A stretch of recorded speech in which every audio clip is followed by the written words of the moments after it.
This is the One Piece Podcast, episode 898 for the week of Tuesday, December 23rd, 2025.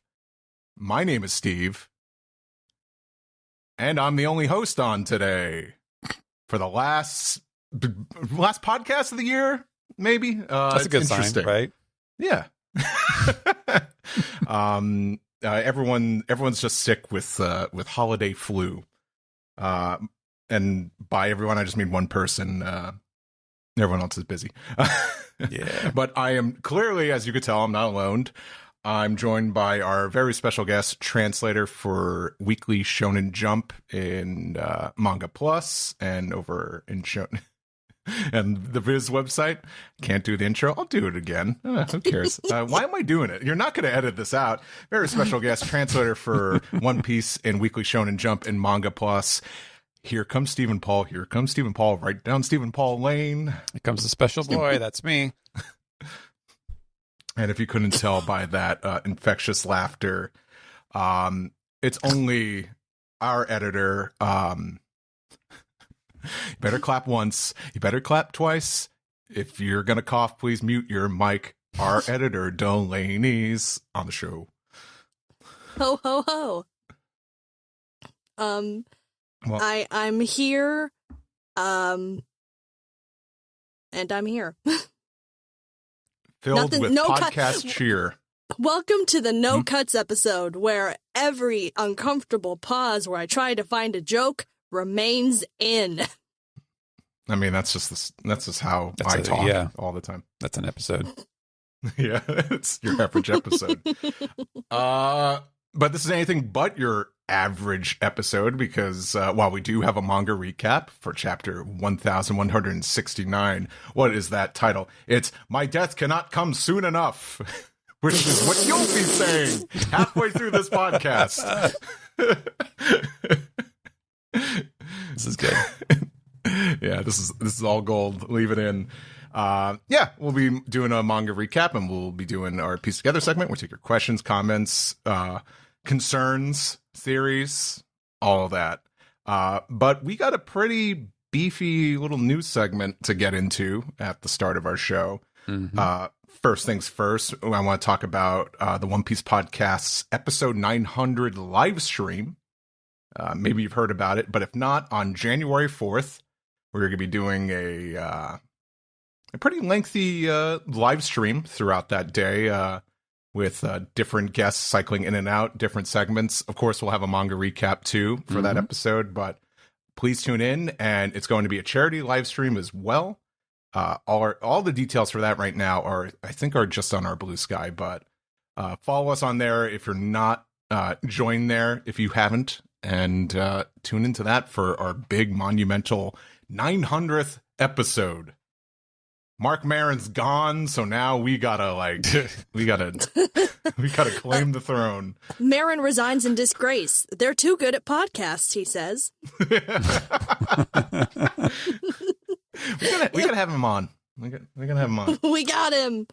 That's the rules, right? When he concedes his spot, then we get him on the show, and we do the honorary parading of shame, where we have more episodes than you. That's just how that works. Yeah.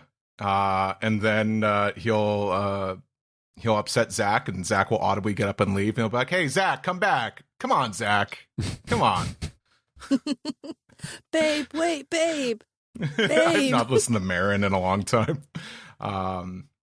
But maybe he should get into One Piece now that he's not too busy. Now you got all that free time. Most of our listeners are like, who the hell was Mark Maron? Or who the fuck, WTF, is Mark Maron? Edit that.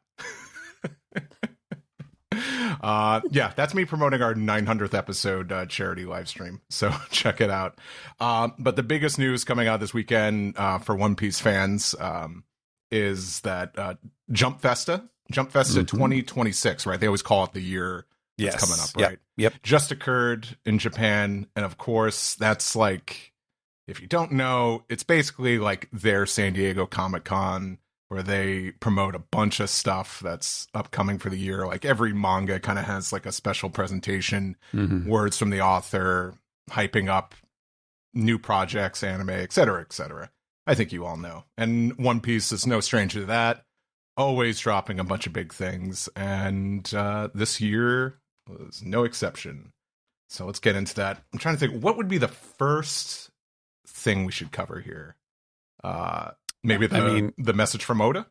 If you want to. Usually they kind of go, they start with the live action and then they talk about, like, they kind of get closer and closer to the source, if you will.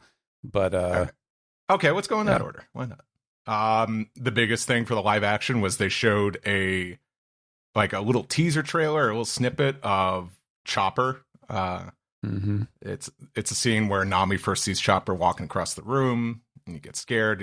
He terribly, wrongfully hides behind the doorway, and shamefully, one might say, shamefully. You want to talk about shame? Here's my thoughts watching that little trailer. Stupid, sexy Inaki and Taz.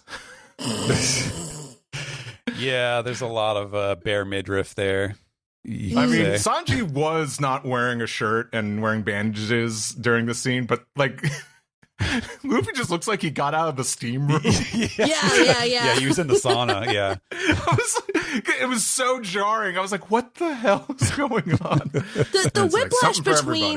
The whiplash between sexy Taz and Iñaki, and then the crack cocaine for moms that is Tony Chopper in the Netflix show. Because as I've mentioned before, my mother's only window for reference into One Piece is the Netflix series, which, make of that what you will.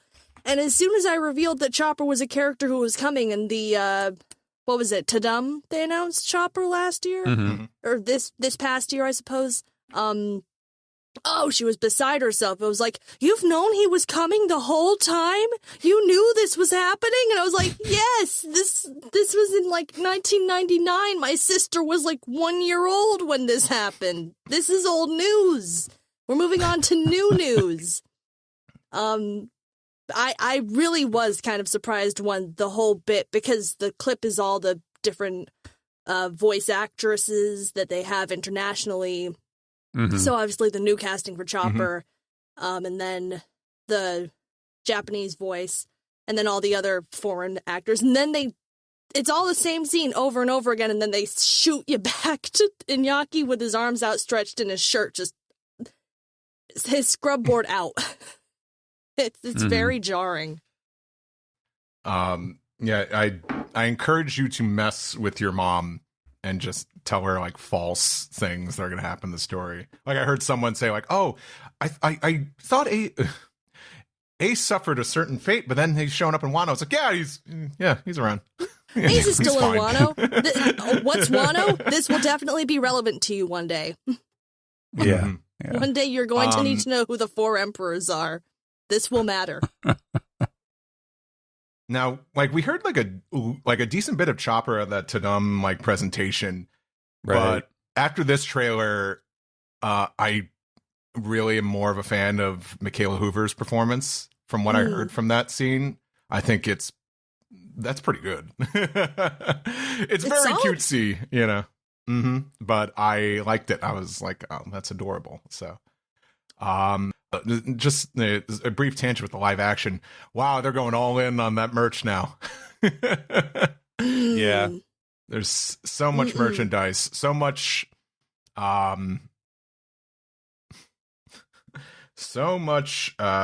divisive merchandise. Say in terms of Straw Hats go Calypso. Man, this is getting out of hand. The Legos are everywhere, that's for sure. Oh yeah, I know. Yeah, they announced that those are going to be discontinued next year, and I'm like, I'm sweating. I'm like, well, do I get all of them? I don't own any of them yet because neither do I. But I want the joy of building the Lego, and then I'm like worried about where am I going to put this thing. Yeah, that's the as issue. I look to my right and see an overstuffed shelf of One Piece crap. But yeah, and that's live action news. And then what was next? Like the anime, you would say?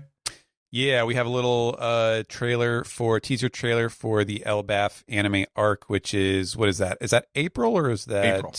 Also, it is April. Okay, so yeah, March is the Netflix show. Correct. Season 2. Was that like an official April? Or have we? Yeah. Okay. Yeah. March 10th. Yes. Yeah. For those that don't know. Yes, they've been saying that for a while. Yeah, Elbaf. So clearly, whatever bits of the first episode or two that they've got already done. So it is kind of funny. I was remarking in our private chat that like it's kind of funny that you get this Elbaf trailer that's like trying to get you hyped up, and then like if you know the manga, you're looking at it and it's like this is just all cuts from Roto's shitty Lego City that they're all stuck in, like in the first couple chapters. He put a lot of work into that. He put a lot of work into it, but that is not the Elbaf that I wanted to see. Even the what do you call it? The promotional image, basically the thing you'll see as the thumbnail on Crunchyroll and Netflix. Right. It has the Lego aesthetic, and I'm like, right. It's only going to last about a couple episodes. Yeah, pretty short lived. But especially if they're it's not making. Especially if they're not making 1 million episodes a year, so it's like, okay, so the time we're spending in the Lego area will be drastically reduced as opposed to the schedule we've been running on, where, I don't know, maybe 3 episodes you would have been in the Lego castle. Yeah. If they start throwing in Lego Elbaf filler, then we know we're in real trouble with the new season format. God, what's a reference? I don't know if Steve will understand this. We'll get One Piece Enter the Shadow Realm, where Delaney, no? The filler arc they inserted like right before the Battle City finals, where it just completely kind of derails. No, just me. Okay. Bleach. I don't know. I sleep in a big bed with my wife. I refuse to believe that. I sleep in a big bed with my 2 cats. And you're correct to do so. Speaking of the anime too, they did a new rendition of Family, the song that Greg cringes at every time. he used to endure when he went to Jump Festa, but with Subaru Kimura, the new Frankie. Mm-hmm. So right. I haven't looked out for it yet. I assume it's the one that they did with Jinbei, except it's with Kimura in there. But yeah, what else we got here? Yeah, I think is it just the message from Oda at that point? Yeah, I mean, like there's a bunch of like small things and merchandise and all that, but really the big thing here is the message from Oda. Lots and lots of promises here. Yeah. Right. Yeah. He mentions. So I'm like skipping. I'm doing like when Nami reads a letter from Sanji and she's like skipping past all of the stuff. I'm like, okay, where's getting past all the promotional stuff? And then he did say, what a better reference than I could have made. On topic too. He did say that, or he mentioned, is the first mention that we've had of the next animated film. Which he claims they have not said he's allowed to say. So he's he's breaking the gentleman's agreement here to say that it has been. It sounds like it's been interesting. It's been a difficult process. I don't know if that means like like nailing down a story or what. I would assume that's probably what they're talking about. But he's kind of joking that like, by bringing it up and mentioning that it exists, it will light a fire under everybody to hopefully get them moving a little quicker. But as usual, he just says like, "Oh, it's going to be really exciting. You're going to love it." So the people at Toei are like, "Huh?" Yeah. Oh yeah, that's right. The movie, and then like you see a bunch of people scrambling in the back. Board artists are making stuff up real quick. We're due a movie. Yeah, and I do find it funny that Oda's like, screw NDA. It's like, I want to make another movie, but these bums. But what are they gonna do? Fire me? Yeah. Yeah, he's too powerful now. They've made Legos. It's over. He's too powerful. They've made Legos. I've got Legos now. I should do copyright for the Elbaf arc. But yeah, sorry, I'm trying to do the Nami thing and failing at it myself here.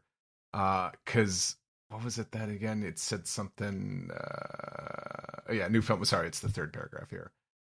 Something I'm sure all of you will be very interested in, which, I wonder what that could be. I'm guessing, like, it's got to be tied to like a well-known popular character. But I've talked about this many podcasts before, and I think maybe this discussion was happening when God Valley was going down about these canon movies that are all the rage now because Demon Slayer's doing it, making so much money, getting nominated for Golden Globes, Chainsaw Man, etc. But I'm curious if One Piece will go that way. If not, maybe something more in the spirit of the last few movies, because Red is tied with Shanks, and then we had Stampede tied with like the Roger Pirates and all that. So I don't think that they would go the quote unquote canon movie route, but I will say scheduling your show so that it is now in a seasonal format is like the first step towards getting there. You know what I mean?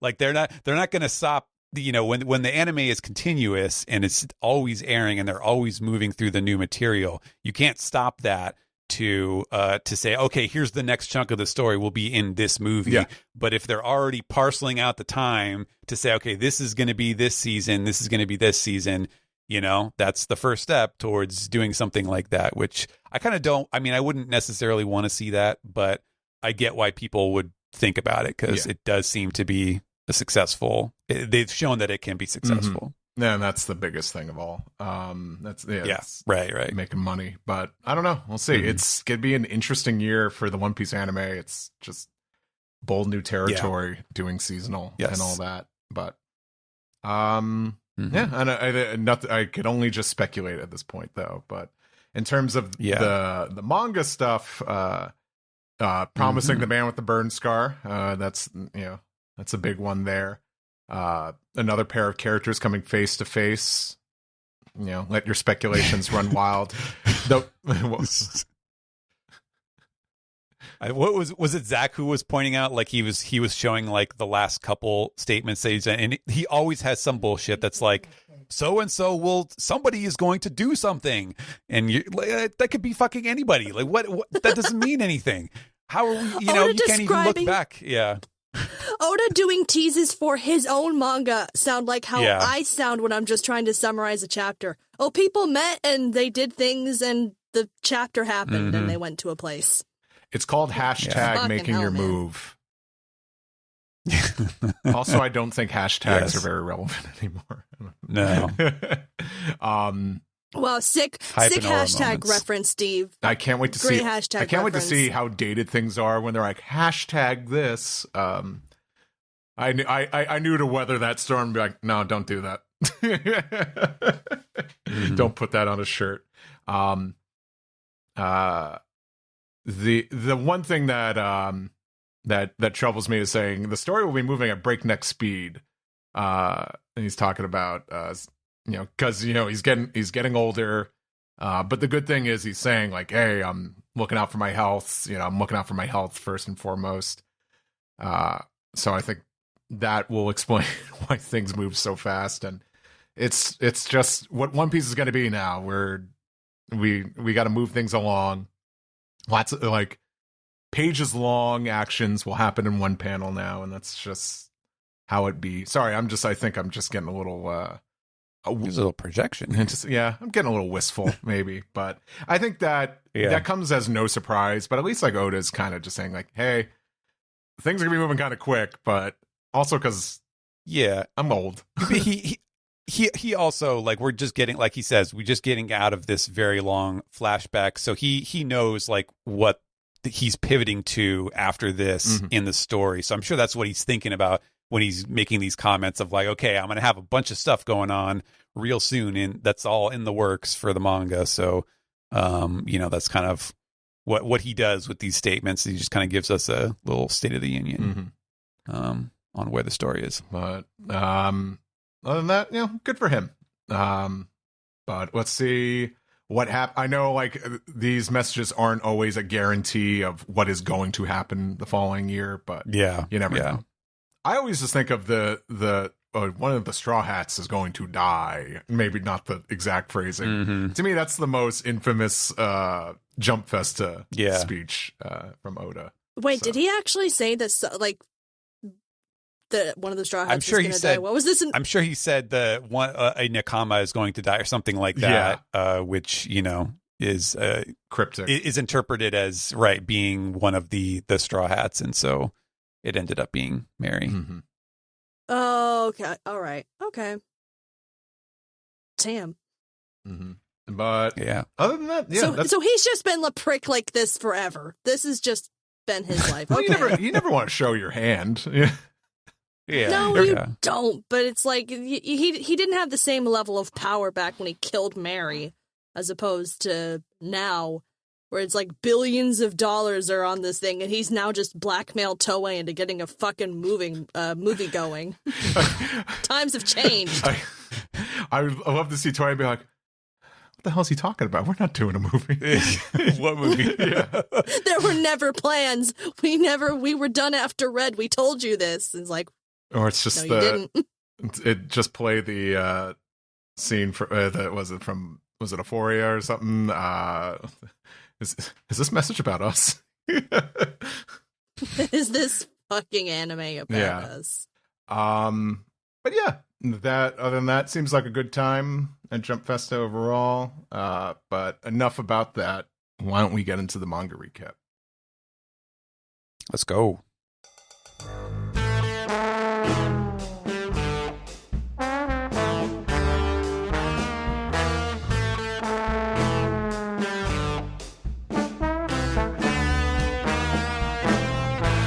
This is the manga recap for chapter 1169.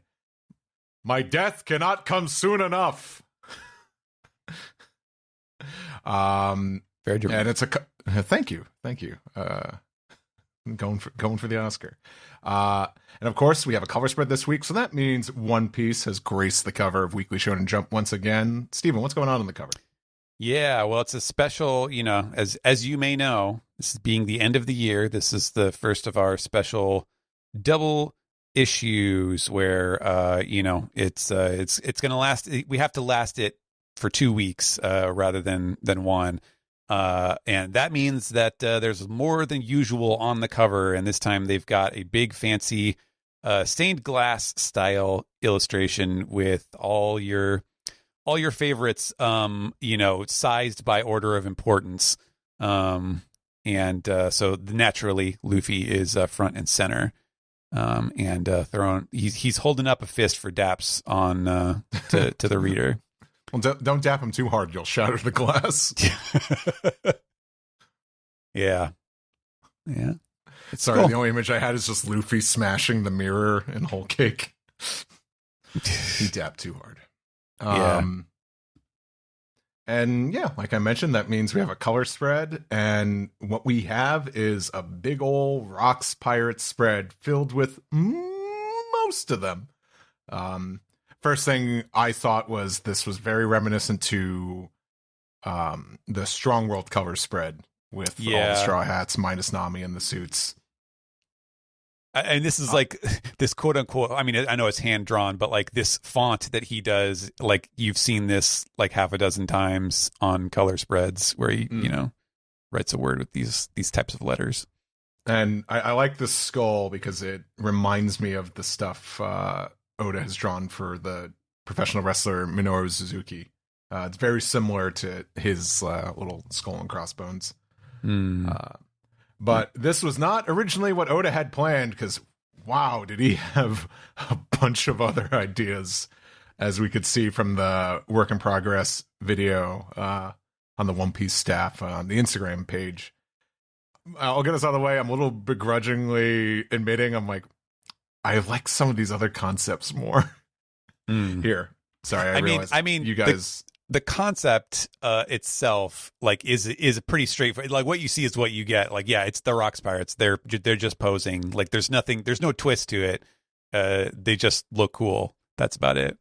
Yeah, I think it's like when you're badass, get all the crew together. They're sitting, but yeah, there looked like a lot of really fun stuff going on. There was potentially going to be an Amazon Lily kind of like a 4-paneled one of all the captains of the Kuja pirates. But I mean, I guess we saw Shaki and them, but it still just kind of seems like really like that. But it would have been cool. Mm-hmm. You know, we don't get that enough, I guess. I mean, I'm curious if, like, because I could always just assume that some of these are just the Straw Hats, but I'm wondering if any of these potential sketches were going to be the Rocks Pirates, kind of like hanging out on an island or fishing or something. God, I'm gonna do the thing Steven accused me of earlier, projecting here. This one kind of feels like Oda did it at the 11th hour. Like, crap, I still don't have anything. Yeah. Because it's a little rough around the edges. Yeah, I'm not a super big fan of the coloring either. Like the palette work. Sometimes they feels like the colors sit together a little better than this, but something about the flesh tones on this are a little odd to me. I kind of like that part. Like, it has that's fair, yeah. Like, it has like this watercolor kind of aesthetic where like you have like this green hue to the skin. I think that source of light is really cool. And then I look at the lefts and it's one pass with a warm gray Copic. I'm like, yeah. It's such a weird quality, like, between because obviously if you're reading on, like, if you're looking at it on the app, you start with like the bright tone on the side. And like, granted, I think it's interesting, the green, but it does also look like when someone fucks up a chroma key in like a cheap green screen effect. So like you can see like the green mingled like in their hair because the tech's not that good.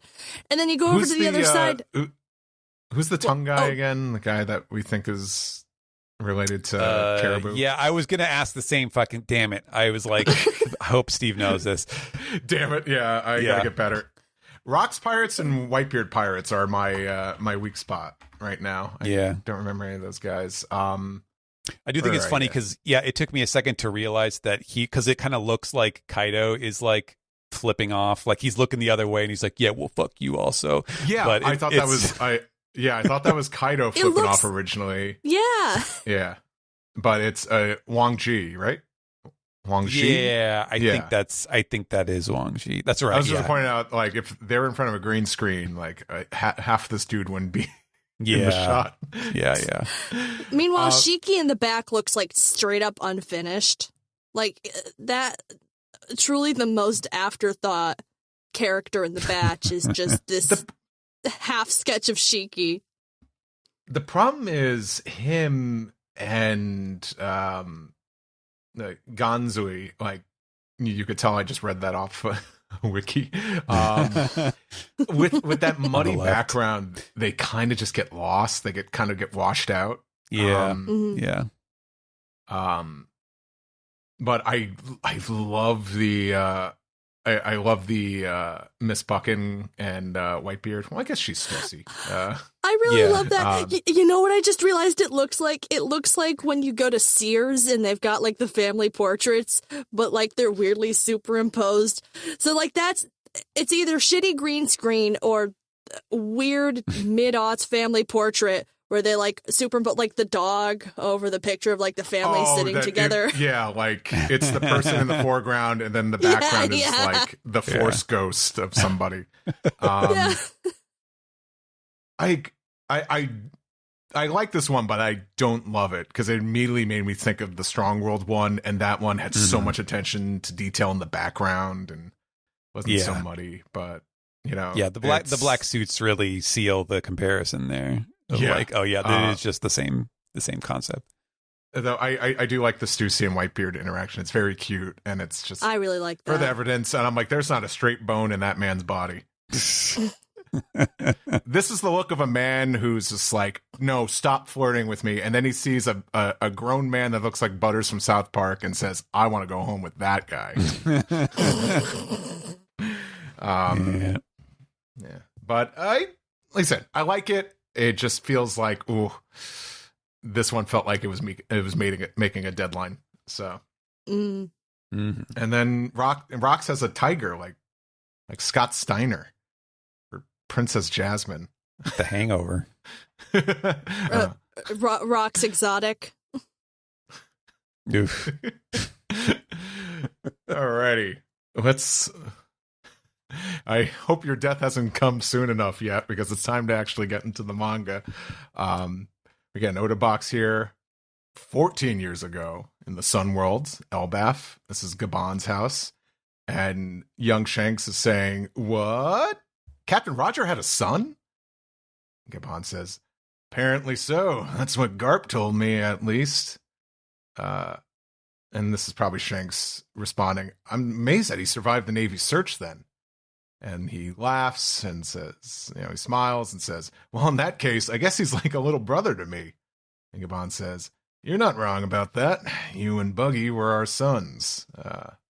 And Shanks looks off in the distance and says, if he's got Captain Roger's blood, then I guess he'll be the next generation's king of the pirates.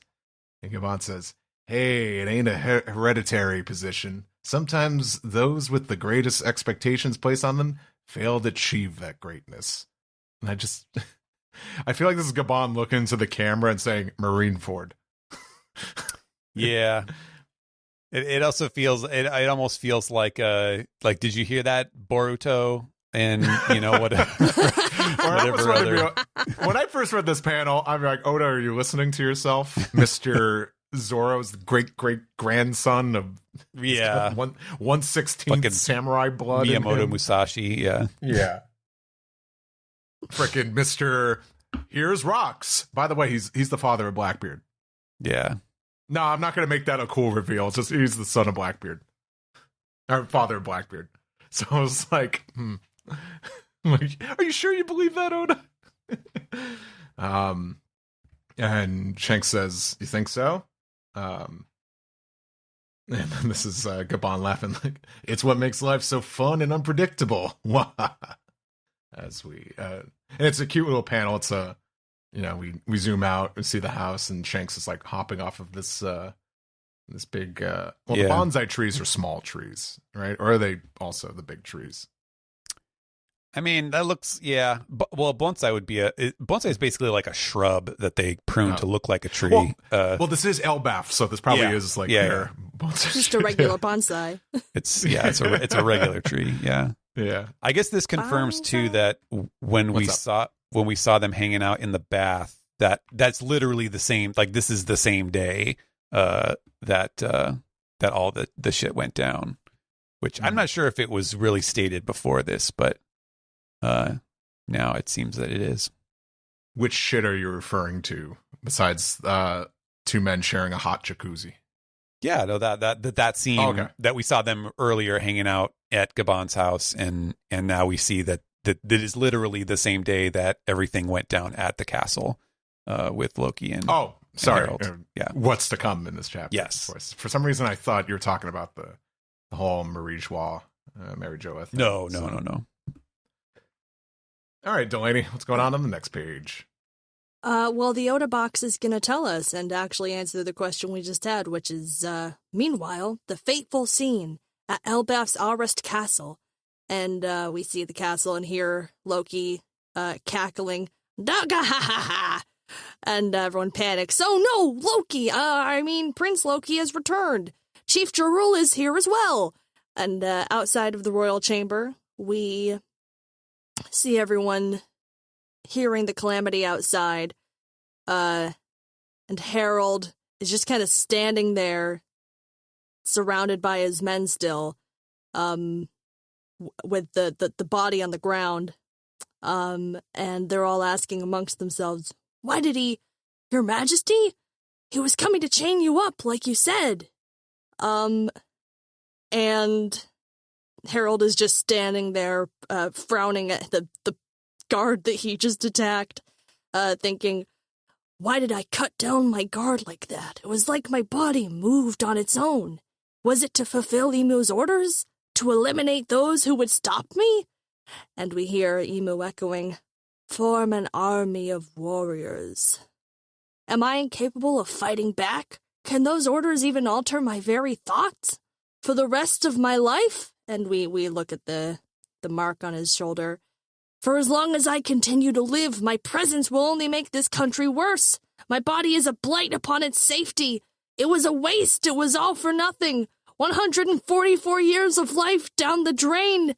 As he's thinking about his family and all of his service to the world government, and he panics and he thinks, "My death cannot come soon enough." And he screams, "Quickly, kill me!" And everyone in his guard goes, "Huh? What?"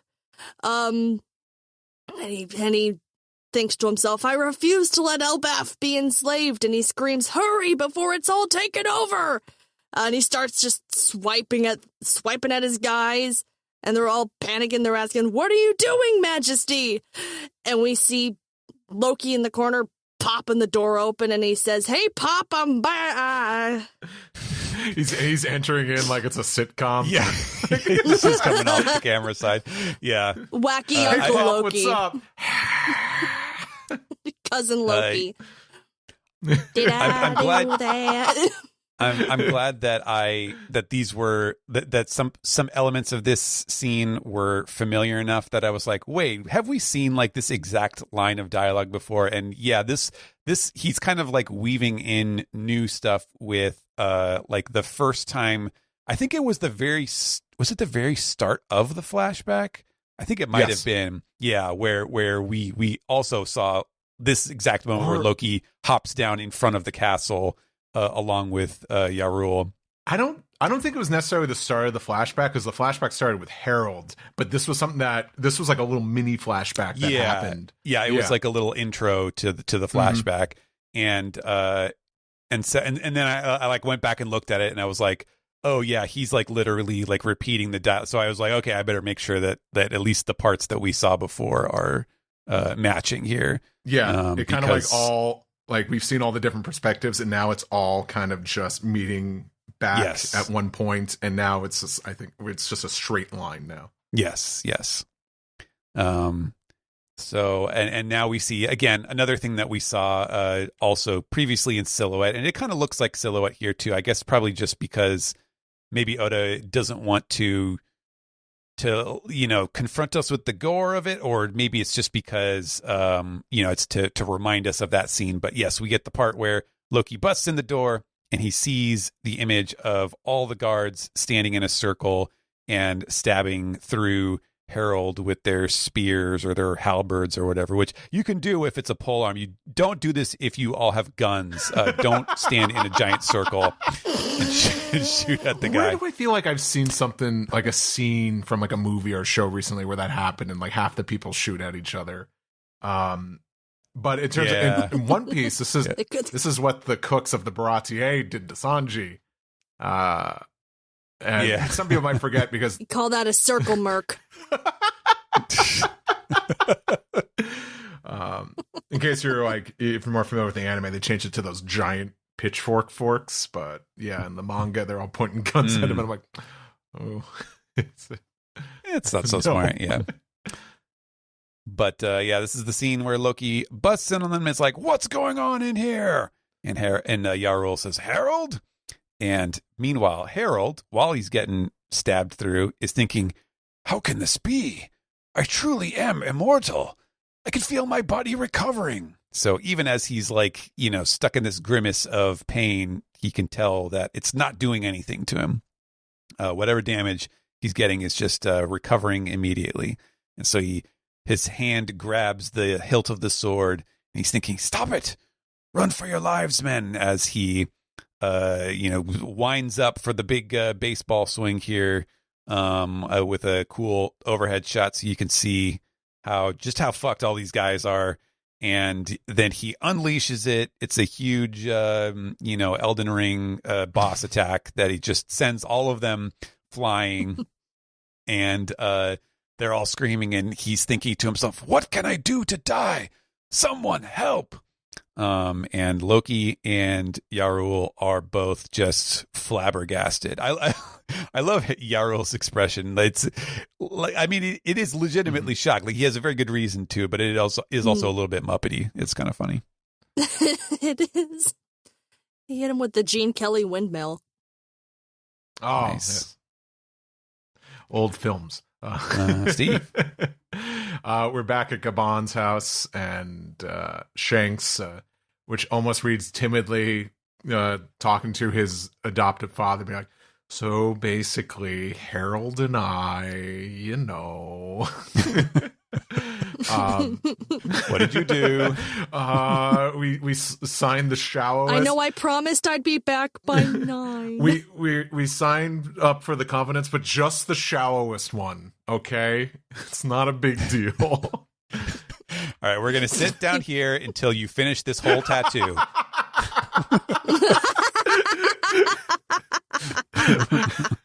Which actually, if that did happen, it would be even worse. But yeah. But yes, this is he's talking about him and Harold are both the shallowest of confidence for the great one in Mary Joa. And Shanks shows off his sweet tat. He says, even with just this shallows covenant, we can't resist as long as we're within that freak's range. And Gabon's like, what an odd power. And Shanks reminisces on something we've never seen before, but a meeting with Harold's. And Shanks says, so once we were out of the Holy Land, we finally had the chance to talk openly. And we see flashback Harold and Shanks, and Harold holding up Shanks' little palm and says, I knew it! You are from the red-haired pirates. But that's all we see. Yeah, so that's clearly the follow-up to like when they had that weird little like, don't do I know you in Mary Jo? I don't know you. I don't know why he talks like Tommy Wiseau. Don't talk to me, motherfucker. Get out. Shanks continued. Tommy Wee Shanks. And Ben Beckman, my future wife. Shanks and Gabon continue here, but now we have this great wide shot, and we see in the background is no, I got this. Ripley, and yes. I almost said Gimlet. No, wrong he's baby. Dead. I got this. Colin. It's been a minute. Yes. Yes. They left a pie to cool on the windowsill, and Shanks and Gabon are eating it, or it looks like a tart or something like that. But it's a really, really cute drawing here. And Shanks says Harold was delighted about the deal he made to get Elbaf added to the government once he was in the Knights of God. But to do that, he has to sign the next level of covenant. Yeah, it's just the world government pyramid scheme. Just gotta. Yeah, he has to sign up 20 more people. And Gabon says, "Is that bad or something?" And Shanks gets very serious here. He says, "Through the covenant, the holy knights of God gain superhuman strength and an undying body, as well as the ability to generate an abyss, a means of traveling long distances." And we see kind of a vague holy knight here, kind of shrouded in darkness, so you don't see his face. I thought it was Somers. Maybe it's supposed to be, but yeah, it's got the long hair. But we see the eyes, we see flames, and we see that like pentagram circle. I forget if we have an official term for that. That's the abyss. My mistake. Oh yeah, bold abyss, meaning proper noun there. But Shanks says, but in exchange, no matter where you are, you cannot defy the orders of the Great One, whose voice will reach you at any range. So if he agrees to the covenant, Harold will be forced to do what those people say. Knowing how greedy they are, I can't imagine they would keep their word and give him what they promised. Gabon ponders silently for a moment, and Shanks continues, says, I don't think Harold should join the... Huh? And too late for that, as what we're seeing, those black hockey lightning bolts coming off from the distance from the castle. And the irony as we go to the next page, where Loki is now wailing on his dad, with all the guards staring up at them, and Loki screaming, "Hang on a second, Dad, what am I supposed to react to first? The fact that you haven't died with all those wounds, or the fact that you're trying to kill me and the castle guards? Where's this monster strength coming from?" And Jarul, who I guess has just been hanging out, pulls out his sword and he says, "What happened to you, Harold? Come back to your senses." And below the fighting, one of the guards screams, "Guards to the royal chamber! Help stop the king! He's been taken by madness! Are they fighting? Hurry! It must be that damn Loki! Save the king!" And as they all run out of the room, Jarul and Loki pin down Harold with a big old dome. And I believe that's Jarul screaming, "Explain yourself, Harold! What happened?" And Harold says, "Chief Jarul, I've made a terrible mistake. Very soon I truly will lose my mind. Listen closely, Loki. Do as I say. I want you to tell the people of Elbaf exactly what happened here, that I killed my own guards, that I used joining the world government as an excuse to do their dirty bidding." And on the next page, he continues, they still got him held down. He's just kind of monologuing here. "Ultimately, they lied to me. And look at me now. I am about to hand over the people of Elbaf to the government to be their slaves in battle." And Loki reacts to this. He says, "What do you mean? They tricked you?" He said, and Harold continues, "They never had any intention of honoring my request," which, it doesn't take 2020 hindsight to see that, Harold. You think regular foresight would have told you that. I just didn't think Emu was going to eat my face. And the yeah, pretty much. And the guards are like, "Huh, Your Majesty?" And then Harold gives a fateful order. He says, "Chief Jarl, feed the treasure of Elbaf to Loki." And they're like, "What?" He said, and Harold says, "With the power of God, I will be unstoppable. Elbaf being enslaved by the government is the very antithesis of my dream. That makes me the worst king in the history of Elbaf." And then, he kind of leans forward to get right up in Loki's face. He says, "So you must kill me to take the throne, Loki. Tell the people what a fool of a king I was. Kill me and be a hero. Once I'm dead, my reputation means nothing to me.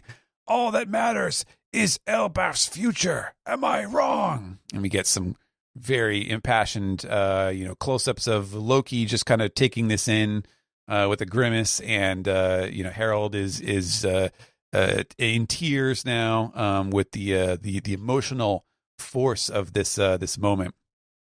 And Loki's like, "You'd really do all this for?" And he doesn't get a chance to finish that because we get, there's a little, like, kind of little crackle, like, Harold had the change is coming back over Harold. And he's like, "Please, Loki, you're the only one who can do it." And then we kind of, it's kind of a weird, I guess it's a reset here, that we just instantly flash back to outside of the castle, and you just hear more shouting again. And then we will go back into the castle. And Steve, we get this big ol' hunk of panel of Harold taking this huge swing, obliterating a bunch of these guards. They are boom, non-factor, coughing up blood, all their weapons. Actually, I'll repeat. I thought, like, oh yeah, and all their weapons are broken. I'm like, oh, No, but then there's like a shield. Yeah, that shield's broken. That's a weapon. And Harold, he glares, he grimaces, and we hear an announcement. There are criminals within the castle. And the guard's like, huh, Your Majesty? He says, seal the front gate. Right away, Your Majesty. And they chain up the door. And why did these guys strike me as like the banana guards from Adventure Time? Just like, what? Oh, you said something to me? Okay, let me do it. Damn, I need to. Yeah. It's funny. I just watched The Elephant. And I'm like, I gotta watch the rest of Adventure Time. It's like these good references are lost on me. But yes, Harold made that call. But as soon as he did, a guard jumps on his back and stabs him right in his big, thick One Piece neck. And he says, you killed them all. You're not the real King Harold. And Harold grabs his fellow and he says, but I am Harold, and I am now a vassal of the Great One. And the hole in his neck just oozes and drips blood. And he swings his fist and says, no one shall escape to tell the tale of what happened here. And sends a bunch of these guys flying. That's grody as fuck, by the way. Like, that's that shit that they did to Michael B. Jordan in Sinners when they took a chunk out of his neck. Like, look at that. Like, you can see right through it. Holy shit. Yeah. Then it's the T-1000 thing. Then Harold's gonna be like, come on, let me in. I'm King Harold. And I'm feeling much better now, and I want to come back inside. I'm feeling much better. And one of the guards is on the ground, then he's reaching out and he says, hurry, run. And as he says it, Harold's foot just fucking comes down on his head with a big old, very violent crack, as he stalks towards Loki, and he says, I will give this country over to Emu. And Jarul screams, hurry, Loki. Loki's running, the pat. He's like, why do I have to eat some devil fruit? Then I won't be able to swim anymore. What got into him? He's like a totally different person, which is a mild understatement. And Harold, with his mustache looking huge, says, don't you dare eat it, Loki. That fruit belongs to me. Loki screams, you just told me to eat it. And this is what the hell just yeah. I see it now. Yeah, Jarl stabbing Harold. Is stabbing him. Took me a second because I was like, is this a very small person getting stabbed, or is this this size differential between Jarl and Harold? Yeah. Which it is. And Jarl screams, if you eat that fruit, it will be the end of the world, Harold. Do it, Loki. Make sure Harold doesn't get that fruit. And Harold body checks him and chucks the sword directly through his skull. Like, it's not even like a big... he's still impaled with Jarl's sword. He's got the sword in him. Yeah. It's not even like a big action moment. He literally just turns around and the sword is in his face. And someone screams, Chief Jarl! And Harold says, you gave me that blade years ago, Jarl. Now you can have it back. I'll eat that fruit and take Ragnar for myself. That's a real cold line. That's hard as fuck. I'm not gonna lie. That's so good. And Loki's still booking it. But Harold's gaining on him. He's screaming, you cannot have it! And meanwhile, who should show up but two little pipsqueaks? It is Gabon and Shanks. They got their weapons drawn, and somehow they managed to, put some big old gouts of blood on Harold here as they jump past him. And, we get some cool momentum shots of them looking tough. And Jarl says, it's Gabon! As Harold falls backwards screaming in pain. And the humans land right next to Jarl. They're like, Jarl, what's happened to you? And he repeats his catchphrase that we've come to know. He says, "The helmet saved my life." You hear that, kids? She was very proud. Yeah, exactly. Could save your life too. And Harold falls to the ground, and Jarl tells them, "Please stop, Harold. Don't let him go after Loki."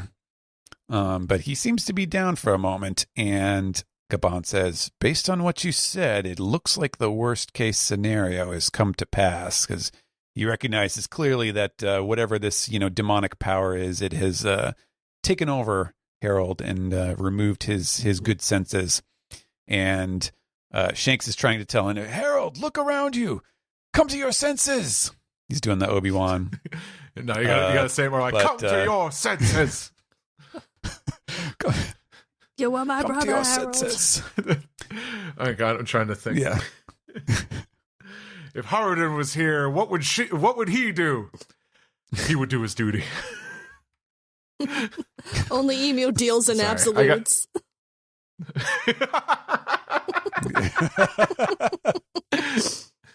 My God. Oh man. And Harold says, Shanks, this undying body is a wonderful thing. I feel superior to all other life. Which is, hey, like if you ever need to make your villain sound, like make sure everybody knows he's a villain, just to make him say, "I feel superior to all other life." That's a pretty dead giveaway. Or unless you're like Bakugo from My Hero Academia or something. Eugenics, the normalist of takes. Yeah.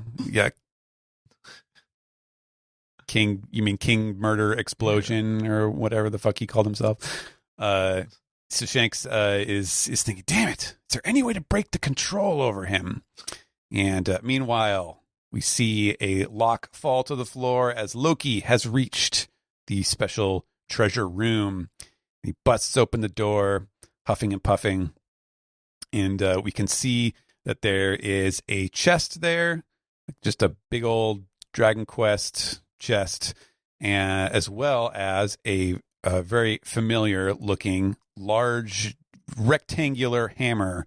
And he says, "This is that storied relic of Elbaf, the forbidden devil fruit." But it looks like the hammer is kind of juddering there. It's kind of it's rattling. And then he's like, And suddenly the hammer, seemingly on its own, just takes a swipe at Loki. He has to, do a Neo dodge to get out of the way as it's going, making some really weird sound.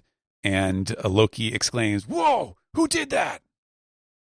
And that's it. That's our last thing of the year, is a shocking hammer attack, unprovoked. Yeah, the manga is off for 2 weeks. Mm. All right. Well, for 1 week. Oh, for 1 week. Are we back next week? No, wait. What am I? No, we're back in 2 weeks. Yes, right before New Year's. Mm-hmm. Yes, although I will say, just for those who are susceptible to, I feel like I give this explanation every year, but it's nobody has any reason to know this except for the people who work on Jump. But we get these double issues. There's 4 every year. There's one in May for Golden Week. There's one in usually about August for Obon, and then there's 2 in a row during the holiday season at the end of the year. And what happens is, so the publication schedule will be, okay, so this is our chapter. This is a double issue, so there will be no Jump next week. And then the week after that, there will be another issue, also a double issue. And so the week following that, there will also, again, be no Shonen Jump. But behind the scenes, for the production of the issues with all the mangaka and the editors and everything, rather than being like, okay, we're going to, you do a chapter, you'll get 1 week off, and then come back in, do another chapter, and then you'll get another week of vacation off, is they produce them consecutively. So they go 1 week, and then they have 2 straight weeks off. And the reason I say that is because I've already seen the next chapter. And that also means if you are on the internet, if you are averse to spoilers, just be careful, because there's going to be super early spoilers. Probably by the time you hear this, they're already out there. And I know that some people, don't want to get spoiled. So just to let you know, the chapter is already done, but we're not going to see it for 2 weeks. Thank you for that reminder. I forgot we do kind of run into that around this time every year. And knowing is half the battle. Except not this year. That's why we're going to go into the next manga recap right now. I'm just kidding. We're not. We're breaking new ground. Can break NDA. Why can't us? Right? So yeah, that's going to do it. Your last chapter for 2025. And I said that really slowly because even though I retained everything Steven just said, I was making sure I was right because I'm forgetting what day the holidays are falling on. But yeah. So that is what a chapter it was. I feel like we could just do like a, little roundtable discussion. I don't think we need to really break it off here. The first thing I just want to point out is, even though this is a full chapter, this is for at least, looking at the Viz websites, the full 19 pages, or actually, no. With the color spread. With the double spread. It kind of throws it off. Because it feels like it needs 2 more pages. I think that ending, that doesn't feel like an ending. That's... yeah. It's very much in... I guess it's not in media res, but it is like he's just kind of cutting it off in the middle of an action, which is not usually his style. He usually has a follow through. I feel like there'd be another 2 pages, and the last panel would just be a panel with the hammer floating, and be like, "What's going on?" And then One Piece is off next week. So I was a little thrown off by the ending here. But well, I mean, it's there to. I think kind of to be a little bit of a slap in the face of what the hell just happened. So I'm curious to know what was your thought of what you two when you see this, what the hell is this hammer? What's going on here? What do you think it is? Why is it moving on its thoughts own? about it? I mean, right? Yeah, what's in it's making sounds. The fact is that obviously I'm going to go straight to Mjolnir, but I'm they're not, they wouldn't do Thor. This is not I would be really shocked. It's Thor, but what if Loki was the chosen? What if Loki was the chosen? Oh my God. Marvel's What If? What if Elbaf? Some bullshit. Yeah, what if, what if Ant-Man met the Abomination from the Incredible Hulk? What if? Like that. Sorry. What if F1 Racers, but also Avengers Tower? Sorry, I cut you off. No, it's fine. I have also because Loki is the only character I would say in Elbaf who is actually named after a. I'm going to say mainstream Norse god. Right. This isn't a thing it's Odin and Loki and they're not named like that. So, I'm sure this is going to someone, but honestly, I kind of thought I had the lay of how this was going to go. I'm why the fuck is Mjolnir here? What else can we possibly add?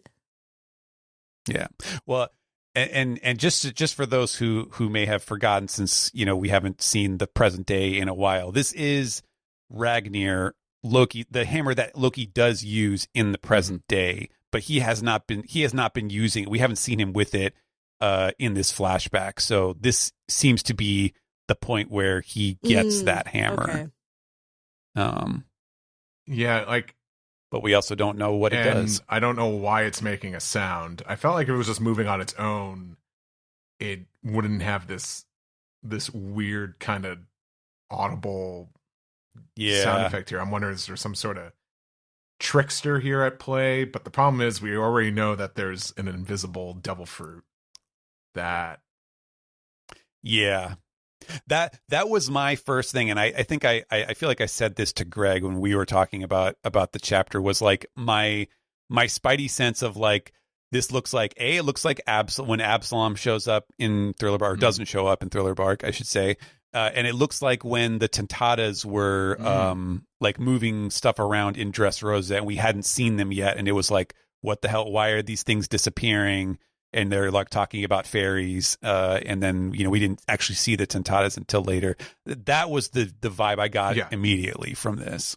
Do you think? I mean, the fact that we saw like the negative hollow ghost with what's his name, Gil Bastar, makes me like, I don't know. I guess there's nothing saying that Absalom had this devil fruit power so early. I wonder if this is just gonna be another.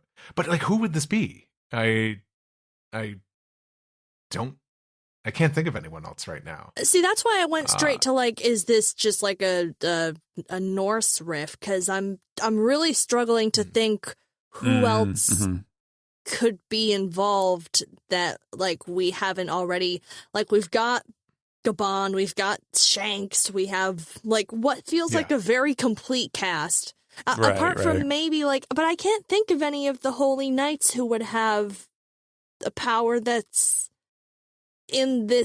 on this track, because I wouldn't be surprised. I will say the only character I wouldn't be surprised if like would be one of the Holy Knights. If it's like, oh, surprise, I was here the whole time. But like that's kind of the limit, I think. Like we literally see the lock falling to the ground. So unless this guy had Blue Nose powers to sneak inside the room, you never know these days. This thing has been sealed these get up. Passed around every 15 years or so. I will say, doesn't that define the whole purpose of Thor's hammer? What's it called again? Mjolnir. How to pronounce it? Mjolnir is the I mean, like only those worthy can move it. So I feel like true.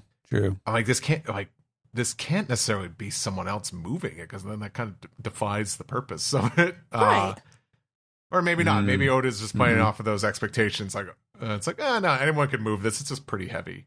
But this like get that sounds like a laugh. It sounds like a cackle. But it's such a like I don't know if Steven could really elaborate any further on this. It's a very odd little sound here. Yeah, well, I mean, as you can tell from the way that the font work is done, this was like a hand-drawn thing. It wasn't like in like a speaking font. So that could mean that it's like just a sound effect and he chose to put it in a bubble, or it could mean that it's a vocalization of some kind, which is probably more likely. Yeah, you got me here. I don't know what else could be, because Harudin's not even on Elbaf. Isn't Harudin like kind of sailing right now? I thought Harudin was gone. The new giant pirates are a thing. Yeah. He was off doing other stuff. I feel like, well, it can't be like it can't be Harold getting back up and like calling for it or something like that, because he's been incapacitated. This Captain America, he's standing behind Loki. I knew you could do it. Yeah. Oh, but wait, no, that's bad right now. Yes, no, yes, fuck.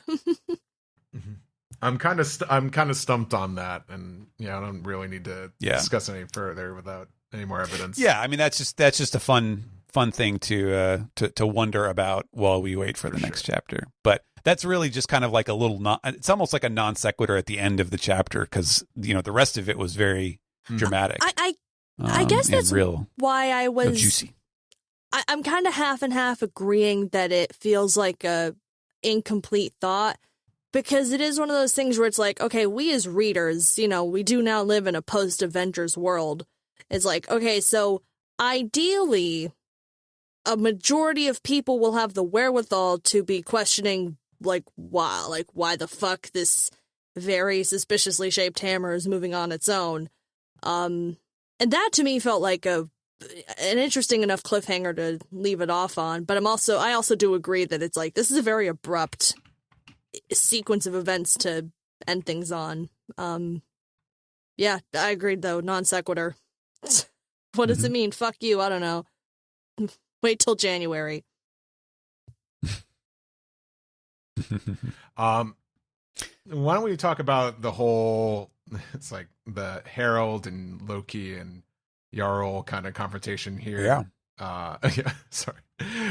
What I meant exactly was just the like with Harold being like, hey, it's like you have to kill me, and it's like it's like take the throne, tell the people it was me, I'm terrible, let it be known I was an awful person. And clearly we know with hindsight that is not what happened. Setting us up for tragedy. Yeah. It's the real Dark Knight ending. It's Loki's the hero it's the hero we need, but not the one we deserve. So I'm fascinated to see what's going to happen there with how they're going to cover it up, because it's setting up. Clearly, this is setting up for Loki to be the martyr, or just a martyr. And like and with all the illusions with Shaggy saying like, "Oh, you're actually a nice person," and him doing the Mr. Burns, "Who told you?" it's yeah. Or so you're the devil himself. Actually, doesn't apply there. But it's, yeah, I'm curious to see where this goes. Like, but I'm enjoying this kind of just this redemption for Loki here, or just more like just the reveal. Like, oh, it was a facade. He was putting on this tough guy, this little bastard act on, but he's truly the hero of this nation. And he was stuck being chained up, but it was also Shanks that captured him, right? Shanks captured Loki, yeah. So and then we assumed that it was Shanks, yeah. But it's actually Shunk, yeah. No, I guess he was there, so fucking hell if I know how that came about. I forgot. Was it mentioned that like Shanks caught him at sea, or are we? I think they did say that. Okay. Yeah. So I was wondering, yeah, because he's only been chained up for what was it, 5 or 6 years? 6 years. 6 years. Yeah. So I'm curious why Loki ran away. Probably to be like, oh, let's let them know that I killed him. I did it. Try to catch me. But yeah, I really just enjoyed this whole interaction, and truly like Loki feeling like he is it's like truly feeling like Loki is like the son of Harold here. I mean, he is, by blood. I think I'm getting that confused with what's her face kind of like adopting him. Ida, yeah. But yeah, I feel like this is it's another chapter of moving these characters into place with a lot of intrigue here, but I feel like there's nothing too much that I could really kind of get into. I don't know about you guys. I mean, there's not a lot of like, I guess, aside from what we already discussed with the last page, it's not really like let's dig into all the mysteries that this chapter has. Like, it's a pretty straightforward chapter. It gets you from point A to point B. And I thought it was very satisfying in that regard. I have this concept in my head of like, there's a graph. Each chapter is like a graph, and with an X and a Y axis. And so the Y axis is the amount of time that passes until the end of the chapter. So it will go in a linear fashion, and then the X axis going across is like the amount of information. So you start the chapter at point A, and then you end in point Z. And how far that is depends on how much the chapter covers. And within that graph, each line of dialogue that Oda writes, every little bubble, it's like a certain length. It's like a horizontal bar. Like, think of it like Tetris pieces or Jenga blocks or something. And that block contains how much context, like how much information and how much context this line has, and every line is adjacent to the one that comes before and after it, and you stitch them together to have a conversation where characters are talking. And ideally you want there to be like a certain amount of overlap between each line of dialogue, because that means, okay, character A says something and character B is responding to that, and you can see the logic progressing from point to point. And this chapter, I think, does a really good job of that. Like it's very, it feels very satisfying to read because the conversations are very cohesive and together.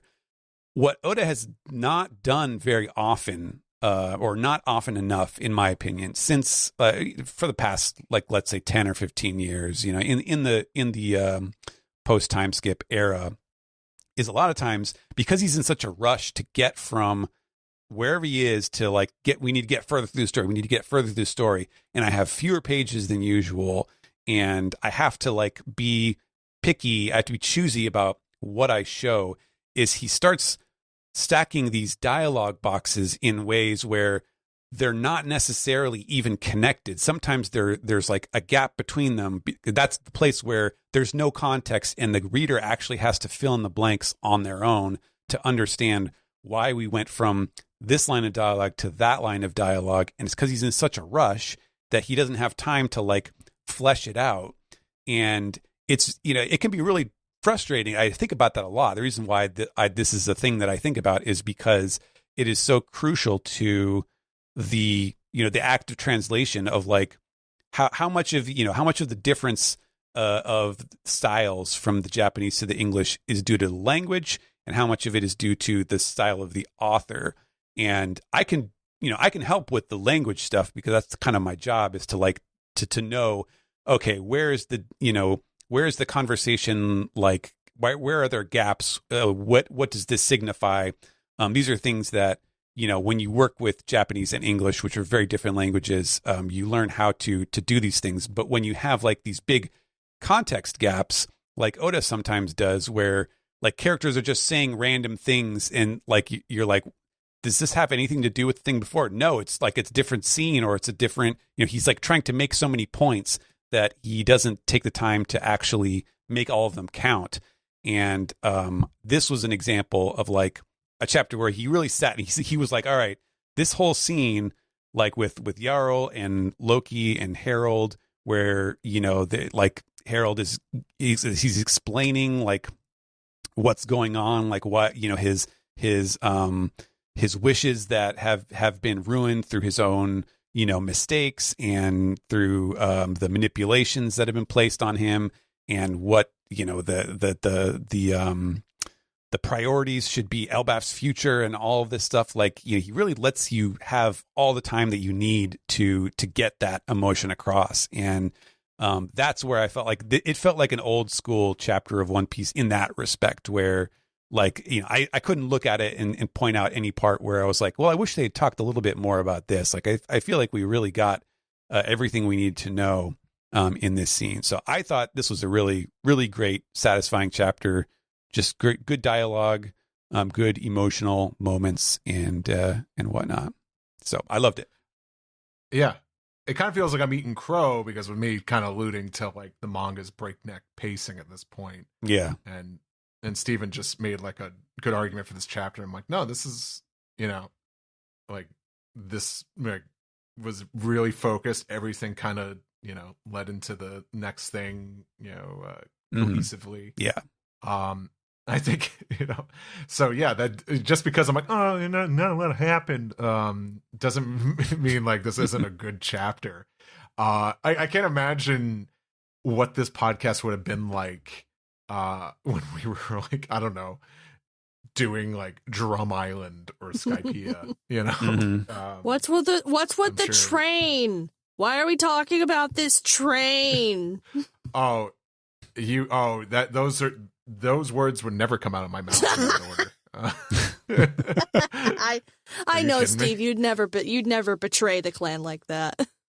No, no, I would never belittle a train. Yeah, like I think the purpose of this chapter was to just demonstrate that you know, Harold's gone, you know, at this point. Like Harold's like yeah, like he's a lost cause, even like, and yeah, and having what's great about like, what's brilliant about this chapter, I think, is instead of having this exposition about the Covenant and the tattoos and all that, I hate to throw Hunter x Hunter on the bus, but I feel like what turns out with Hunter x Hunter is just the exposition dumps from the narrator, as opposed to, hey, here are two characters having a conversation that's like, they would have this conversation. It's important to their relationship and their dynamic, but it's explaining what's happening, at the same time. In another sequence, it's really doing a good job of, I can't think of the right literary term for this, but just, they go together. It's like poetry. It rhymes. The flow of information is good, which is, I haven't been on for this whole God Valley thing, has been kind of something I've taken umbrage with, which is that it does, I know all of this information is important. I don't think I'm being told like random bullshit that's not actually for my benefit, but it does feel like the way you broke it down, Stephen, definitely makes sense, because I feel like a lot of times there have been a lot of interactions where it's just like, I've got to get this, I got to get this, I got to get this. And obviously with God Valley, that's something that's going to be very chaotic and in the moment, and it's going to have a frenetic nature already. But then you switch back to this, which may not technically accomplish much, but the flow of it between, like, Shanks and Gabon, and then what's going on in the castle, it all flows into each other so much more naturally that, I don't know, I don't hate the God Valley stuff. I haven't been, like, just not to give that impression, but it is a noticeable difference in the way that this whole flashback has been written. I feel, especially the stuff before we got into God Valley, all the way back when we were doing, Loki's birth and their childhood, with Ida and all that. Like, that felt more like what this chapter feels like. So that big gap in the middle where we just, which is now the secondary purpose of this flashback, which is to set up how Shanks loses the arm, which I wanted to ask you guys about. How we vibe with that. I've talked about this on the show, and I was just talking about this with Alex off mic when this chapter came out. I don't know, Stephen, would you like to go first? I feel like people have heard me before. Yeah, I mean, I'm still waiting to see. I'm tempted to say that maybe that there's a part of this that's like, well, Oda just kind of forgot what he was writing Shanks to be like initially. Shanks forgot about the Iron Fleet. You sound pensive. Yeah. Well, I'm remembering too that even the whole, like, Shanks literally losing his arm in the first place was not even Oda's idea, right? Like, it was like his first editor said, like, oh, you should have him lose the arm because it'll sell, it makes the sacrifice more meaningful, and it makes it hit so much harder, right?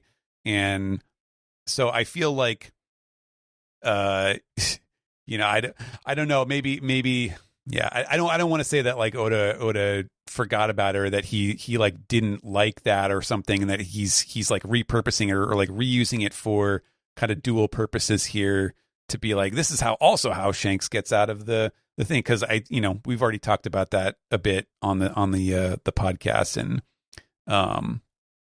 I don't want to be tempted into thinking that it was right. Like, that you can minimize it. You can be like, oh, well, it was just a matter of convenience. It was two birds with one stone for Shanks. Like, oh, hey, hey, wow, I can get rid of this tattoo and I can inspire the future king of the pirates in one blow. Yeah. What great move, Shanks. Smart thinking there.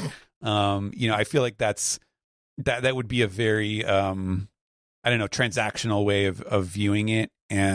But I don't know.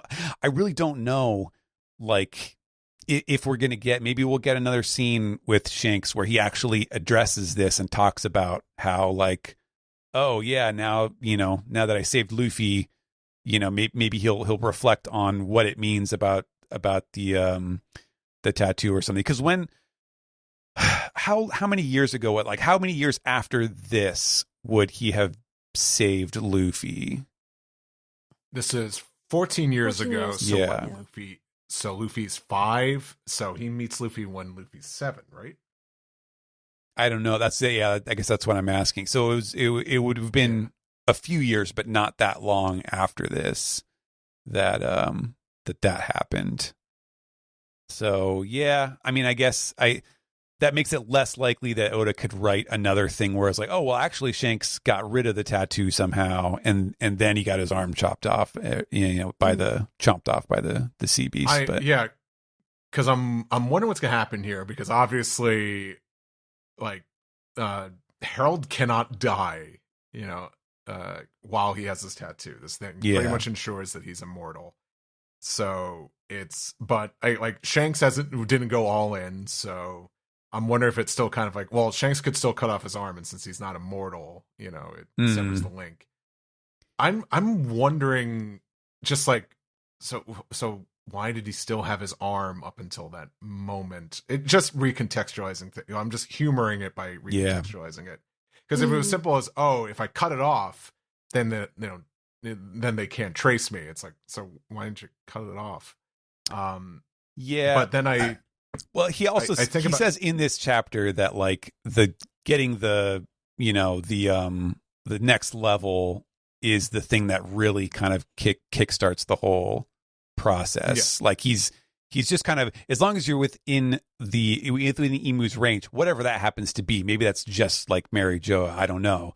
That's what Shanks has. So maybe because he only has like the starter level tattoo, maybe that means that like once he's away and just kind of sailing the world, he's sort of relatively scot-free from Emu. Yeah. And I was just thinking that kind of explains like what the red-haired pirates are up to, because it's like, yeah, eventually Shanks is hanging out in the East Blue. Why? And maybe it's just he did that just like, hey, this is like the weakest sea. The world government's not going to come out this far. I'm okay. Yeah. And from what I could recall, Shanks was not an emperor at the time of Chapter 1. He became an emperor between after he gave the hat to Luffy and like at least like the present that was the pre-time skip. Okay. So I'm wondering, like, maybe like once his arm was cut off, he's like, oh, I'm kind of free to do what I want now, and I can go wherever I want and not worry about being under control. And then that's when Shanks really kind of just rose to stardom. So I could see it tying into that. There's a narrative you can build, right? Yes. I think there's some positives that could come out of this. My only thing, and I've talked about this before with the podcast, I'll try to make this a little more unique. I'm just worried that this recontextualizes this whole sacrifice. Yeah. And it kind of misses the point. Like, I think the wrong interpretation of this sacrifice would be, yeah, but actually he was a former knight for the evil world government. And then like he decided that if he sacrifices his arm, he'll be free. And it's like, no, the whole point of that sacrifice was that Shanks like lost some of his strength to ensure the future generations had a chance. It's like, no, that's the point of that like when you break it down, that's the point of that scene. Like, you can't lose that. It's just like, no, actually Shanks was pulling the strings and he and he decided this was the right moment when he would lose his arm.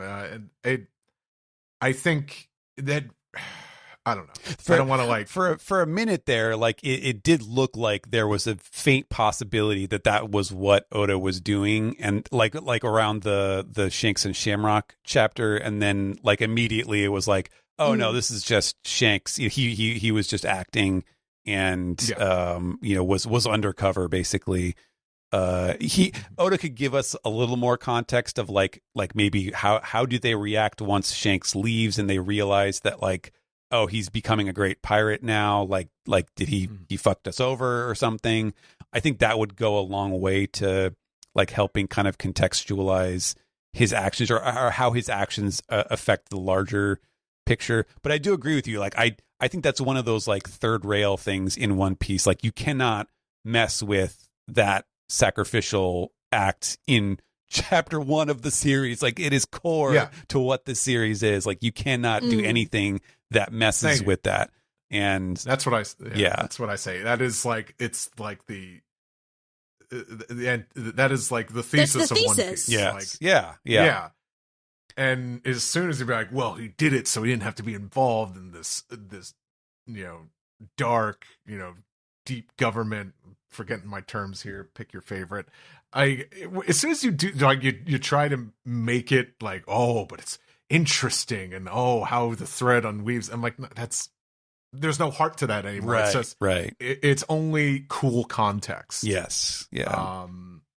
So I think like maybe it's just like, if it's kind of like a two birds one stone thing, like, oh, it just happened to be my left arm.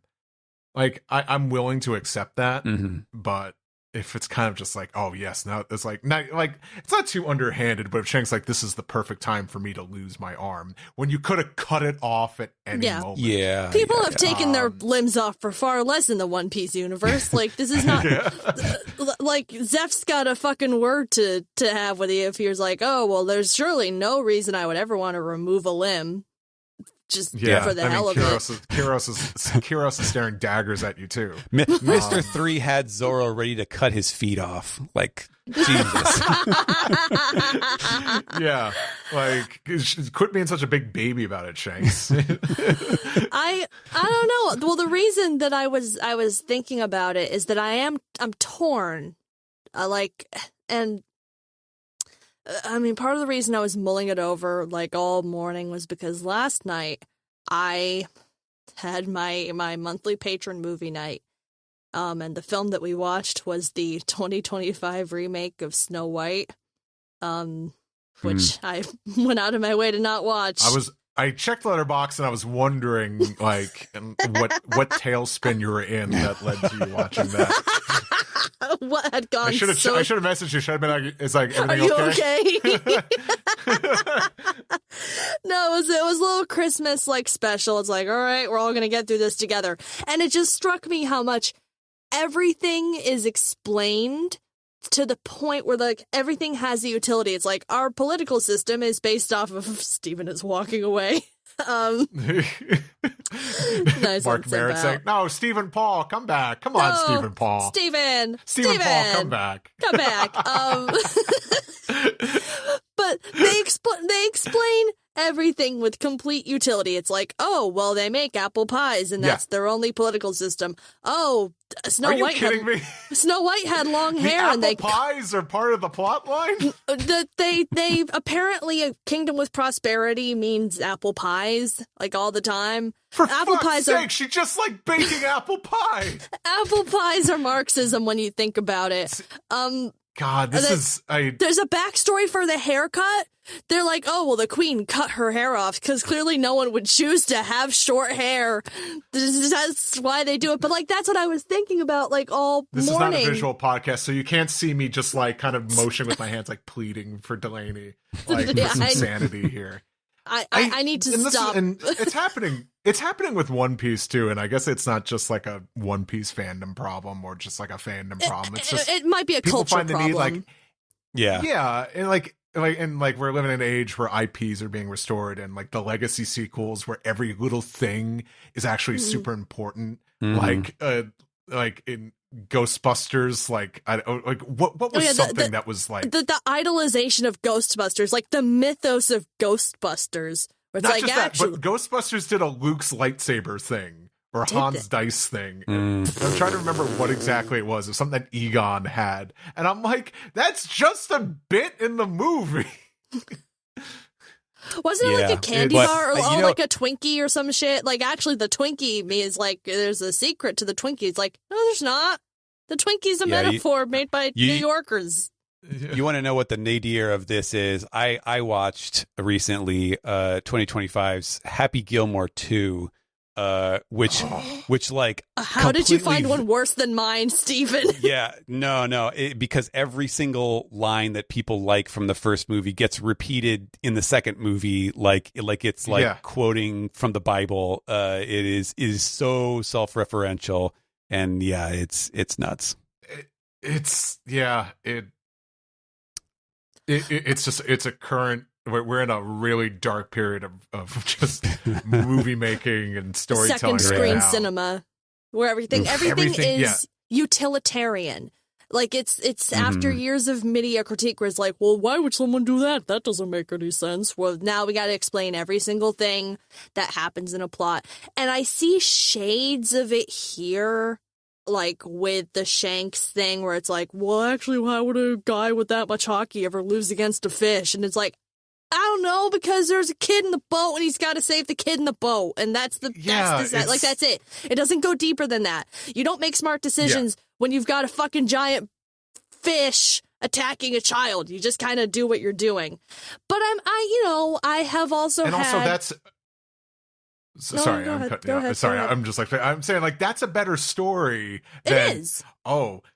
It's like Shanks saw the future in this young boy and decided that he had to just leave this fruit in front of him so that he would meet his like fate and eat it. But then also he waited for the perfect opportunity for something to happen where he could get his arm cut off. You know, it's kind of just like, then why not just let one of the bandits do it to you? You know, at that point would have saved you a lot of trouble. You know, but. It's like, I think just like this ongoing like need to be like to create all these twists and turns and all these deep meanings behind things when kind of like something on the surface level is just a better story all around. It's simplify, man. I don't know. Minimize. Sorry, Delaney, you were saying. When minimalism was invented by Ephraim Minimalist Jr., it's... I mean, I don't want to judge because we don't know. Like there could be there's anything. Time. Yeah. There's time. There's plenty of time, and I would be unsurprised if this were left hanging and then picked up at some point later, or maybe they are just going to wrap it all up by the end of this extended bit with Harold and Loki. Maybe it will. Maybe it won't. I'm not going to jump to anything. I can see where it might be interesting, but I did also think it's like, I think maybe we're getting a little bit too into the details, which has been a bit of a problem where it's like, surprise, everyone's related. It's actually Once Upon a Time all over again. Yes. I mean, yeah, like I said, my reaction to that Gabon panel, and I'm like, pot meet kettle, Oda. Sorry. The Ghostbusters thing was driving me nuts, and I found out in Ghostbusters Afterlife, Janine had her. They showed the lucky coin, you know, like because that was like this MacGuffin. When all it was, it's a bit from the first movie. Where she's like, "Oh, here's a coin I got from the World's Fair. It's my lucky coin. I want you to have it." And the joke is just Egon doesn't take it because he says we might not be coming back. Like it's just meant to be a joke. Yeah. It's not even the full joke. It's not even the full joke. It's the tee up to a joke about how they're gonna die. Yeah, and then you turn it into like a sacred item, you know, the sacred text. You know, I mean, exactly. It is different for Oda because like this has been his entire like 360 peripheral vision for fucking years. Like I'm sure that it's a very different thing from the way that we now mythologize certain events, especially something like Shanks saving Luffy, than it is like for him where he's when anything. I love Ghostbusters. I'm sorry, but I'm like, some of my fellow millennials are fucking nuts. He bullies you because he loves you. But it's a different experience, and I will say this for Oda: he is good at presenting things that are a bit scary in terms of like from a storytelling perspective. I'm like, this could get unwieldy. Where the fuck is this gonna go? And then levels it out. He has the skill that every writer wants to have, which is the ability to land on their feet and go, surprise, this is what I was intending to do all along, and actually sell it, because very few writers have that skill. That not everyone can.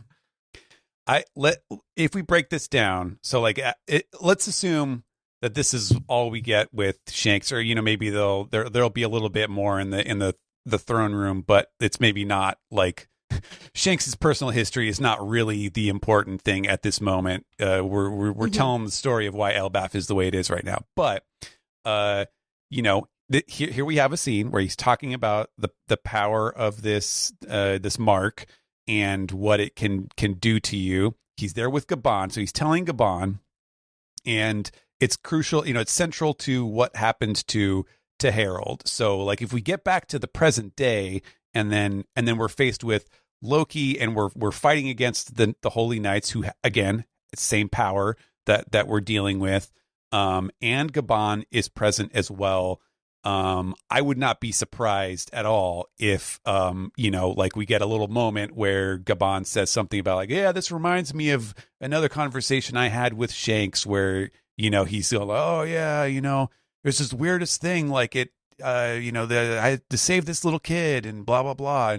And he finds some way to tell you what happened from Shanks's perspective that maybe completely obliterates the whole like, oh, it was all a scheme to make the story cooler. Like Oda can do that. Like he's a smart enough writer to find a good rationalization. So I would not be at all surprised if something like that happens towards like the denouement of this arc when everything's cooling off.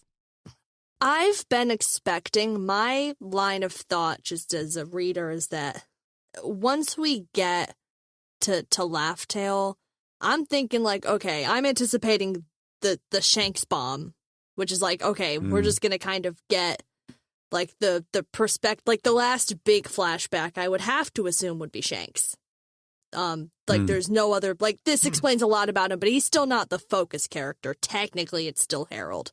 And I think that you're right though, Stephen, is that like we're gonna, if whatever the payoff to this is there's a very strong chance that because the focus of this flashback is the state of Elbaf, it'll get meted in somewhere else, presumably where it can actually be the focal point of the conversation. Yeah, rather than be distracting from whatever the hell's going on with Loki and Jewel. Yeah, like I would be kind of pissed if we got like an extra 3 or 4 pages of Shanks describing all of this stuff when there's a really dramatic and really important scene happening at this very moment that would be diminished because of that. So, yeah. Especially because we're not going back to Shanks, we're going back to Loki. And by the way, a lot of really fucked up shit going on Elbaf that we have been very pointedly neglecting for the better half of a year. Like, are there not still children like out on a bridge hanging over the sky? Timmy's falling down a well and we're not sending Lassie.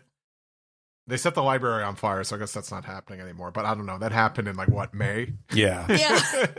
The last time I was on the show, I think, is like when we started the flashback, and now here I am. God. And we're still going. Yeah, I feel the whole time moves time moves slower slowly, on Elbaf theory that I think Greg shot down. But I'm like, yeah, that's what's happened. Like the manga is Elbaf, and then like here time is going by way too quick. I'm gonna be old and gray before this flashback is done. You look in the mirror and you're Jewel. It's been you the whole time. Yeah, we're gonna come out of this flashback. It's like it's part 2 of the the classic Batman 66 episodes. Like, oh shit, I forgot Batman was stuck in the contraption. There's the kids are in trouble. That's what it's going to be like. Yeah, it's gonna be like, wait, who's like Jinbei's part of the crew? Yeah. Ace, the flame pirate. No, I'm talking about Ace, the flame fruit. If something happened to Ace, with respect, I would know about it. Still did. I don't think we're going to see any elaboration on Shanks. I think, that's best left saved for obviously much later. Maybe at Laugh Tale, yeah. And I think this flashback has detoured enough, so I really want it, like, stay on topic. And I think it is doing that. Yeah, it's on Harold and Loki, and I think that's where it stays. Where it's staying. But Shanks this is what just talking. No, sorry. This is it's what you were saying about what we were talking about, like the flow of information. Is that this will probably be relevant later, but right now it is just a very good way to explain why the fuck Harold is popping off in the throne room, and that's why the flow feels so much better, because I don't feel like we've stopped the chapter to go on a weird tangent about like plot setup. This is relevant like right now, and it helps the chapter keep moving, and I think that's why this one is one of the better ones. Yeah, it serves the story in the chapter now, but it's also setting up crumbs for something else down the line. Something that Oda's no stranger to. He always does that, and I think that's what's kept One Piece so fresh, is kind of just, instead of just dumping everything like, here's this new plot device or this plot line, I'm just gonna get right into it. No, he's always set things up like way in advance, like God Valley. God Valley was set up during freaking Wano. Yeah. So and he saved this little expository bit about, you know, the added powers of the Covenant. He could have gone through that when they were talking about it in Mary Joa, you know, when we first found out about it, but he held this back for this, you know, later moment that where it actually is, you know, very, very pointed to what is happening. So it's kind of like good job. Instead of just like, going in this, be like, oh, well, they can't save Harold now. Or it's kind of just, it's saving this information to like hammer down the sad reality. Like, oh, actually this is what's it's like, this is what's happening. This is why Harold can't be saved. I was not expecting this long of a discussion here for this chapter. So, it's a good one if it just inspires this much talking. But I enjoyed this a lot. I don't know if any of you guys had anything else you wanted to declare, mention. I think I'm good. I'm yapped out.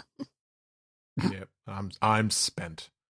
But we still have the fans' questions, comments, concerns. I keep pointing at the camera, but this is an audio podcast. You're doing the Parliament point. Fans, friends, comments, concerns. Let's get into those. Piece together.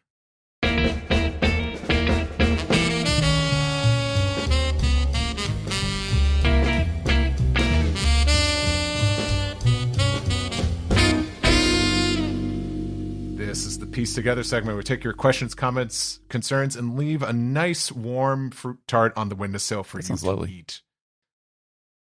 Like, yeah, actually, yeah. There's no joke behind that. Joke behind it at all. I think we all just deserve a nice little fruit tart. That's as big as a house, but Marxistly. Oh yeah.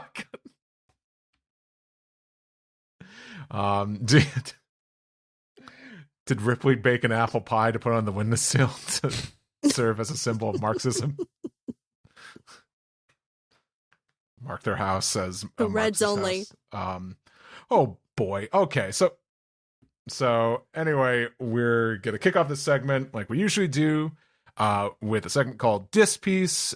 That's with answering all questions, comments in our Discord channel, but exclusive to certain members of the Patreon. So we're going to start with Big J of Today. And he writes, "Hello, I hope all of you are having a wonderful holiday, and a special shout out to all the parents." Are all sick. I'm sure they really appreciate it. They're all sick because their kids got them sick. Getting to be a father has been such an amazing adventure and has only deepened my love for the series. Once again, in the long list of recommendations from the OPP, here's looking at you, Gold Bond. I saw Oh Mary with my partner last night after Alex had mentioned when talking about the Cole Escola playing Mr. 2. Thank you, Alex. I can't believe I've been listening to you all for almost 10 years. It started around when Carrot went so long, when the One Piece magazine with Oda's interviews special episode was posted on Reddit late 2017. And I can't believe Whole Cake was just about 10 years ago, too. Two questions. Any more live shows? It was really cool to see the podcast live. I've been more focused on experiences such as live music and shows. Just saw a Rakugo show in NYC last weekend. Any more special episode or rankings or read-throughs? These were what I binged first when I started listening. Also, can someone make a playlist of all the ranking and specials like the Arcs of Consequence? I'd pay extra on Patreon for that. Well, first of all, thank you so much for listening to our show for 10 years. Thanks for sticking with us. I appreciate it. It's God, so much has changed. I mean, for us and just One Piece in general, but I really appreciate the support. But let's get into the questions. Live shows. I think I could speak for all of us when I say probably not anytime soon, just because as you were talking about with a few of the hosts and cast members being parents, it is very hard to get everybody together. I think we would have liked to have done one in New York again this year, but I think just the timing just didn't work out. So it really depends. I'm not gonna get your hopes up. I'm not gonna guarantee anything, but I don't think anyone is completely opposed to them. It's just a matter of venue, timing, and everyone's availability. Yeah. Conventions used to be the best place for that, but not all of us are even going to that many. Yeah, you're kind of it, Steve. Yeah, I'm the last hold. But even I'm not even like tabling at many cons these days. I'm usually just I'm Sungwon's heavy his bodyguard. Yeah, so I'm not. But I always thought I think it's okay to talk about this. I think if we were to still try to do panels at conventions, we can't do it the same way we used to, because believe it or not, even like 10 years ago, there was no One Piece representation at conventions. So we could just go in there and just be like, we're the One Piece podcast. Yeah. We're going to host a panel about One Piece. That's the panel. You get your one. I don't think you could do that anymore. Right. Yeah. This is what you get, motherfucker. It's like, we're going to talk about it and everyone in the audience is going to, sorry, I'm getting maybe a little too self-conscious there. I think, my opinion, if I were to do panels again, I would want it to be something special and not just let's talk about the manga recap. The live shows, I don't think that's such a bad idea. It's like a live recording of the podcast. The live shows were fun. But the problem too is if you're like, oh well, we got to pick a really big convention to make the most of a panel for us to actually get to. Well, most of the big conventions at this point, they're not really booking oh, here's a fan panel about, random big popular series. No. Like AX, you can't do that shit anymore. They will kick you out of the fucking building. No. If you even suggest. Yeah. It's crazy. Yeah. It's crazy to me. Just a little over 10 years ago, we were still doing panels. Not anymore. AX. Yeah. That is gone. AX is just a strictly industry thing. Get the hell out of this room. Studio Trigger has to promote something. That's what it is now. I don't know. I'm not going to ask for suggestions for panels, but I feel like what would inspire me to do a panel at a convention again is just bringing something different. And not just something like doing hot takes or something. That's just whatever. I don't know. Sorry that I went on a long tangent there, but your other question was playlists with rankings and the read-throughs. I could have swore Zach did that on the SoundCloud, which I think is still up. Yeah. Maybe on the Patreon. I haven't looked myself. Trust me, when I go on the Patreon, I do my sticker thing, and I thought that there was a compilation on YouTube. Am I crazy? What? Did they not do that? Maybe. I'll double check. I know Zach compiled the Arcs of Consequence into one big video. But the problem too with Patreon is that it's not really good for here's our pinned post, here's where you can get all of this normal stuff that we offer, since it tends to be more here's the newest post. Although I don't know, maybe there's a way to do that I'm just not familiar with. But yeah, it's like Patreon's a little tougher to navigate, and just when there's podcasts I like listening to on Patreon, I have to search. Well, it's up to the creator's discretion to really kind of make all these playlists, but I think it's a good idea to keep. Yeah, it's funny. I looked on our YouTube page real quick just to see what our playlists were, and these haven't been updated. I was literally in a long just thinking time, the same thing. Like, there's a season, and these episodes are in the 500s, and I like that our favorites playlist is fully visible, and the thumbnail is the Wilhelm scream from the Dragon Ball Z Kai dub. A likely place for it to be. Sure. Okay, yeah, I think you're right. I think the only one that we have is just the big compilation of Arcs of Consequence that they did a couple years ago. The 9-hour Arcs of Consequence. So, 9 hours of arc rankings to veg out to. And I don't think you have to pay any extra for there to be playlists. I think it's just, I think that should be available to you. So, much like apple pies, you should just be allowed to have those. Yes, that's the mark of prosperity. Free playlist. There's nothing more Marxist than warm apple pie in baseball. Warm apple pie, baseball, and a podcast in every pot. All right. Return Sword Patch says, Blader chapter as always, OPP. Now that's what I call Shanks. I feel like they're pitching episode titles here. Dangerous game. As in, Jarl got shanked through the head. Also, Shanks is here. Okay.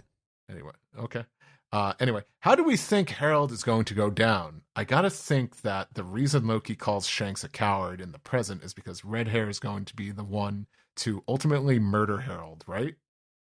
Like, there will be some situation where Harold is temporarily in control of his own senses, and Shanks ends up shanking him while his guard is down.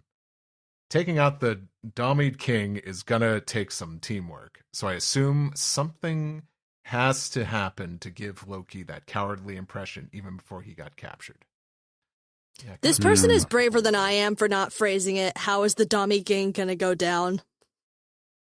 Than just leaving it there. Maybe they knew. Yeah, why is Shanks a coward? Or maybe Shanks has a chance to do it and then he doesn't, kill Harold and Loki runs away or something. Yeah, exactly. Yeah, I don't know. That is kind of I kind of forgot about that. It's like I don't usually think about like, oh yeah, right, Shanks captured Loki because we still haven't kind of seen where that wraps back around to the present day. Maybe that's coming at the end of this flashback. This is what we need, another chapter or two to explain before we get back to the present. Why not? What's another volume of flashback? Yeah. At this point. No, those kids aren't going anywhere. Usopp the Great writes, "Hey ho, OPP, and happy holidays." Well, that chapter was a nice balance of lore dump and action. But now we know that Shanks does have a tattoo and can be influenced if he is close to Emu. And the box, I think that Joy Boy was a giant, and that is the Gum Gum fruit. The hammer, I have no idea. Always looking forward to the next part of the story as it unfolds. Joy Boy is a giant. The Gum Gum fruit. But doesn't Loki eat the Gum Gum fruit? Well, we know. Oh, I see what he means. Because it's the Nika fruit. It's not the Gum Gum fruit, right? Maybe because we know Loki is a devil fruit user, but we still don't know what it is. We don't know what it is. Yeah. But did they say like he ate the treasure of Elbaf? I mean, I'm just drawing a conclusion that would be an interesting wrinkle to throw in at the last second of like, well, I didn't say it was that fruit. You actually ate this other one. No, not that treasure devil fruit. That treasure devil. Yeah. I could have swore I thought there was a passing line that said like, oh, he ate like a treasured. Yeah, I think he did before this flashback. Yes. So I could see how it could, it tie in with the Nika fruit and all that, but I don't think so. I think it was already set up to be something else. And I'm still trying to think how the government had it in their possession in the first place.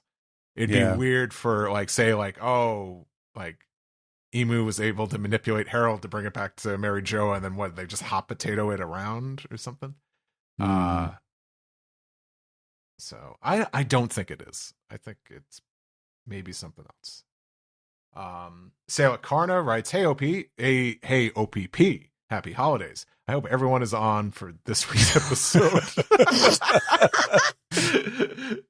Because you guys are great. Well, wanna know who's great? The people that showed up here. who got their flu shots. This is the charitable, but yeah. I'm cutting them off saying nice things, but may your cups never empty and your bellies are always full. See you guys and gals in the next year. Well, thank you. Thank you for taking the time to just write something nice, and I'm sure the sentiment is appreciated amongst everyone, and always appreciate your support. Looking forward to seeing you in the new year. So thank you for that. Next one is from Big Mike. He says, here are the ages of the characters 38 years ago during the God Valley incident in 1987. Oh boy.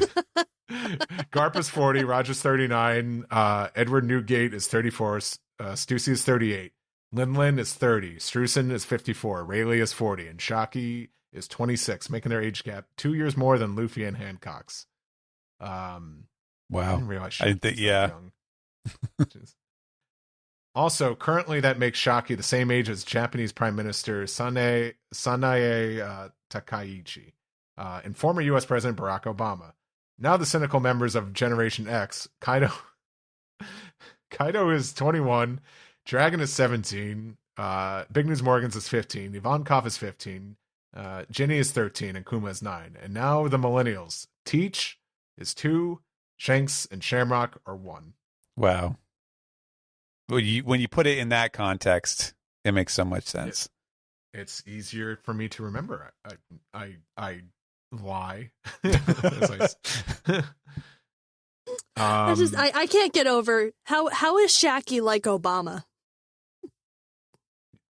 Yeah, she's currently the same age. Yeah. No, that's what I'm saying. It's like I didn't really think that I was gonna hear when that question update got started.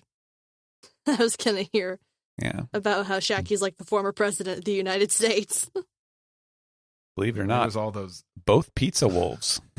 Would you believe it?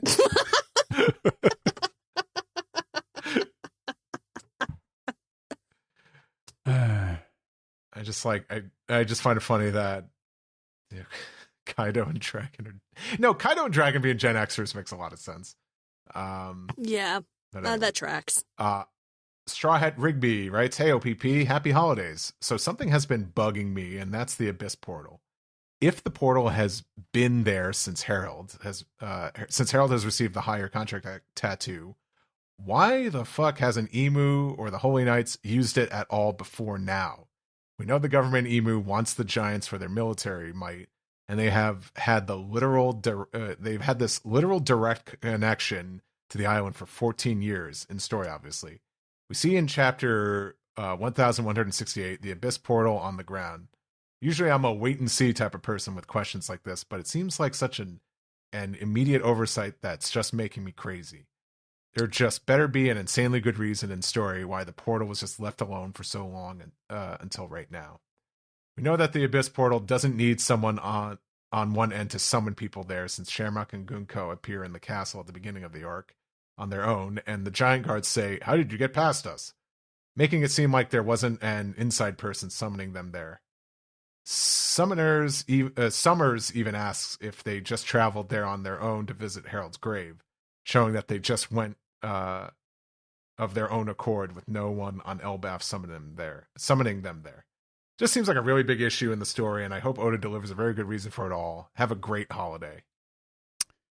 Well, I mean, I guess that's assuming that they had a reason to go there, which I don't know that they did in the time between. like Luffy is there now, so like that's well, let's see. Let me see. What is the they included the pages from blah blah blah. Oh, that was just Gunko shows up and says we're looking for Loki. I don't know. I feel like yes, we don't really know. We don't have necessarily a good answer, but we also don't have a good answer why they would need to be there either. So I don't know. I don't. This doesn't seem like a pressing issue yet to me. Mm-hmm. Delaney. No, see, when the question started, because it's been long enough, I kind of assumed like, oh, is it gonna be that is the Abyss portal tied to someone being there who has the tat? But then I did forget that Shamrock and Gunko, I guess, did just portal in, unless that was one of those things where they made the portal and they didn't really get shown. I think that person is correct that, like, from the way it's framed, the Abyss portal is there. I guess I'm on a wait and see basis on that one, but that's an interesting question. I'm curious to know why that's hanging around.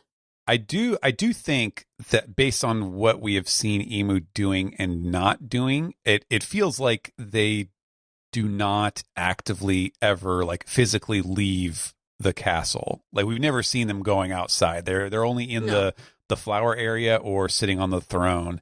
And the times that we've seen them outside, it's been possessing like Saturn and stuff. So I do feel like there's probably a power reason or just a characterization reason that Emu doesn't go in there. And so maybe there's only a couple Holy Knights. Maybe they have more important missions or something that were not, relevant until now.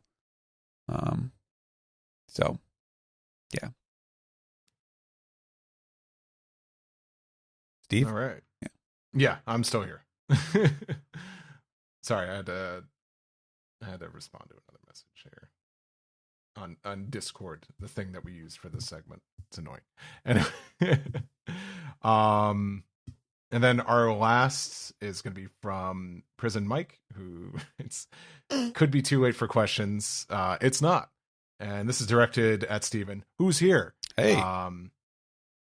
Anyways, Steven, how many times have you had the WTF moment as you get to look at the early release to translate? Like, you can't wait to discuss, but you can't tell anyone for a week or however long, and you're just barely holding it together and to get to talk about it. Hey, I'm Mark Maron. This is WTF. You showed up after all. Wow.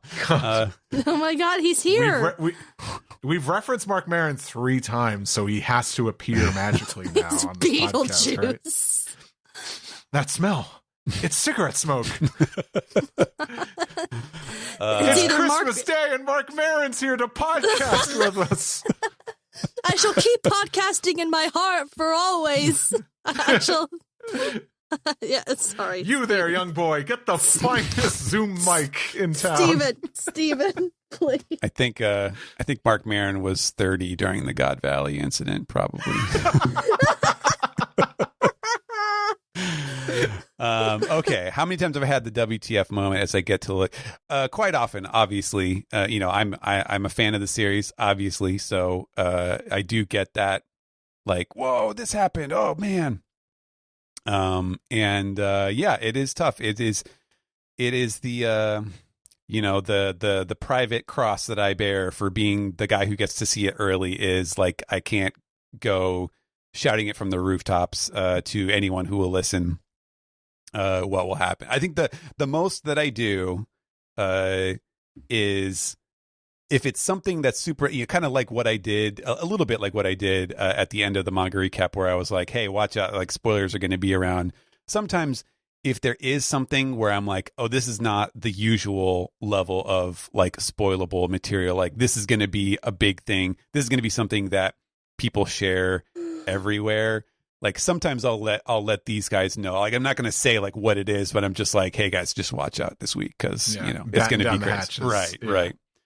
Especially for people like Steve who are like, on Instagram and places where it's just like I mean, the entire thing is visual, so you're just going to get immediately slapped in the face with the pictures of stuff. So. You know me, I'm the most social media addicted of all of us. Oh, yeah.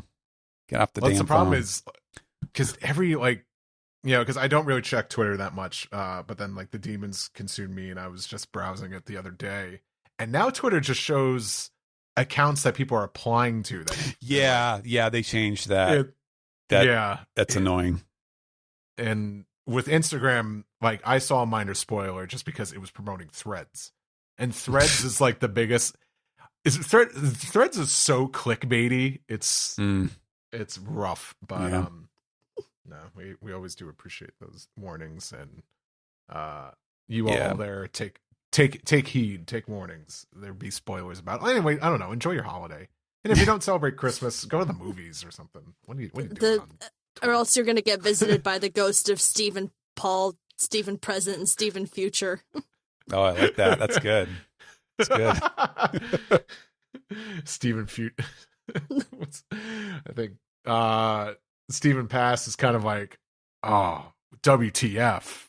I want to talk about this chapter. I want to listen to WTF.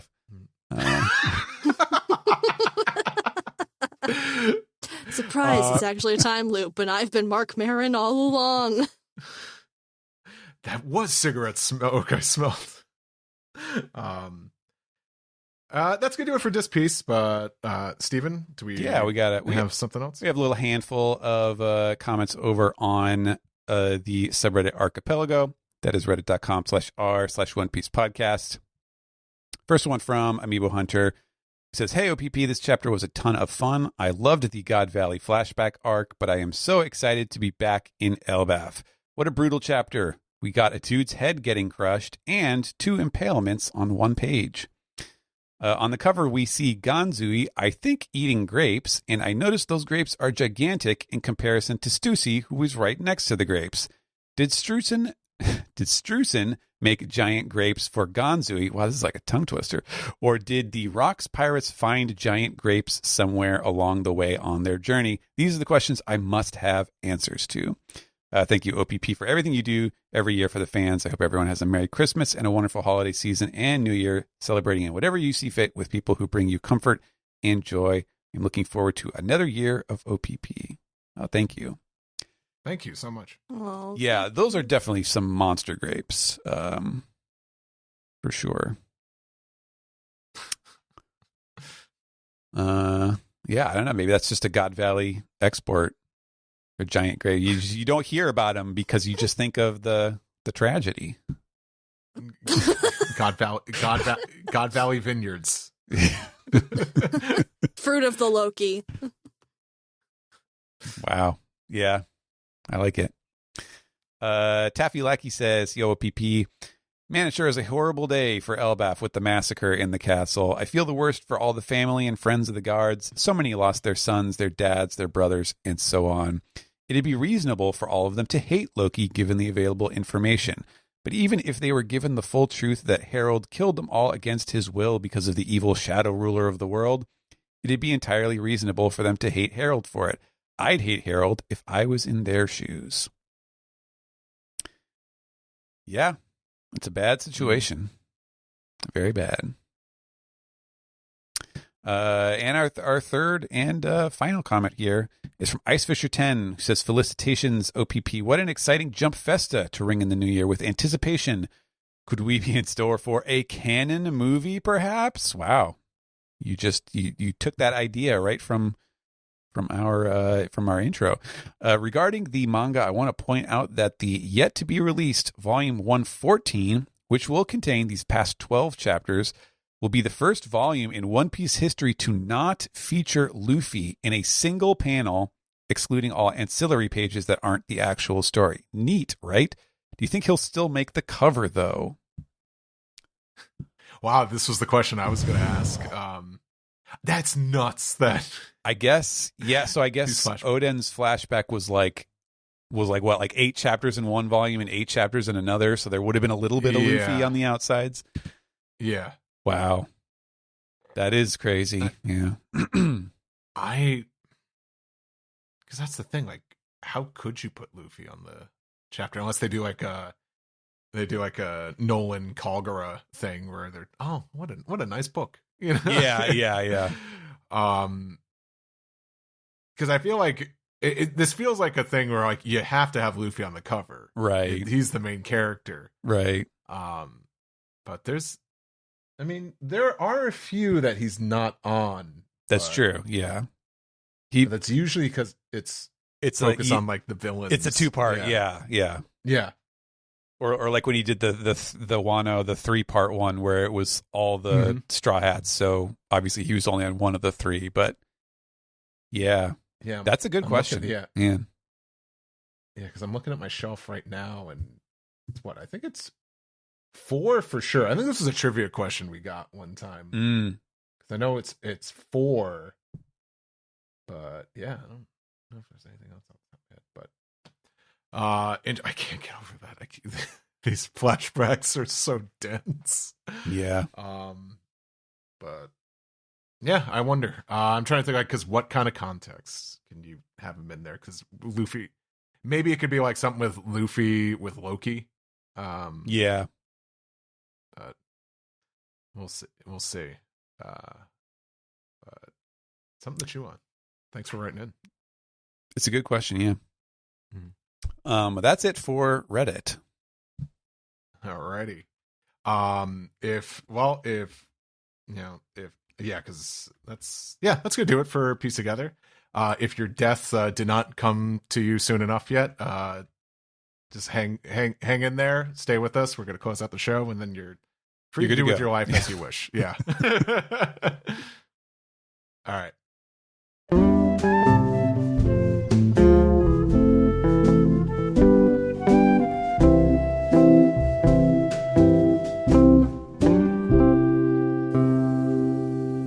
This has been the One Piece Podcast, episode 898, the last of 2025. I have a question for you two. I watched some videos, listened to some podcasts, and some people say like, "Oh, the year 2012 and 2025." Do you guys say 2000 and blankety blank, or do you say like 2025 or just 2025? I'm curious. Yeah, that would be pretty pretentious, I think. I don't do stuff like that.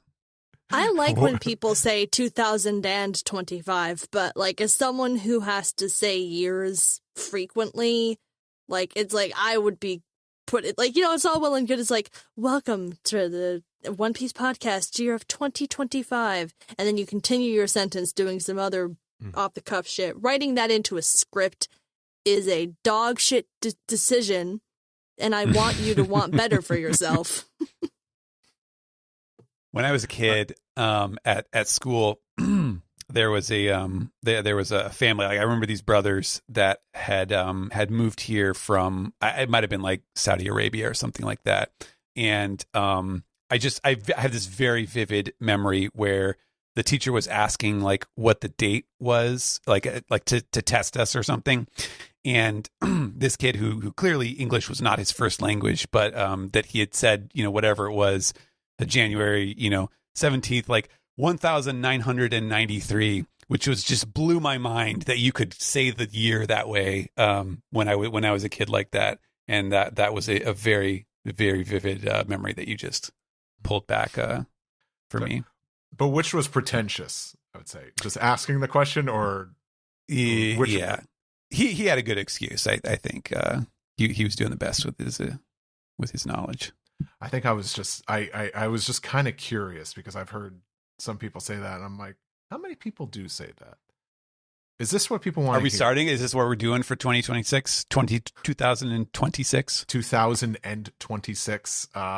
I think I'm just gonna go back. The 90s to me, it's like 19 and 99. Nice. See, that sounds too much like two separate things, but I guess like 2000s you could get away with it.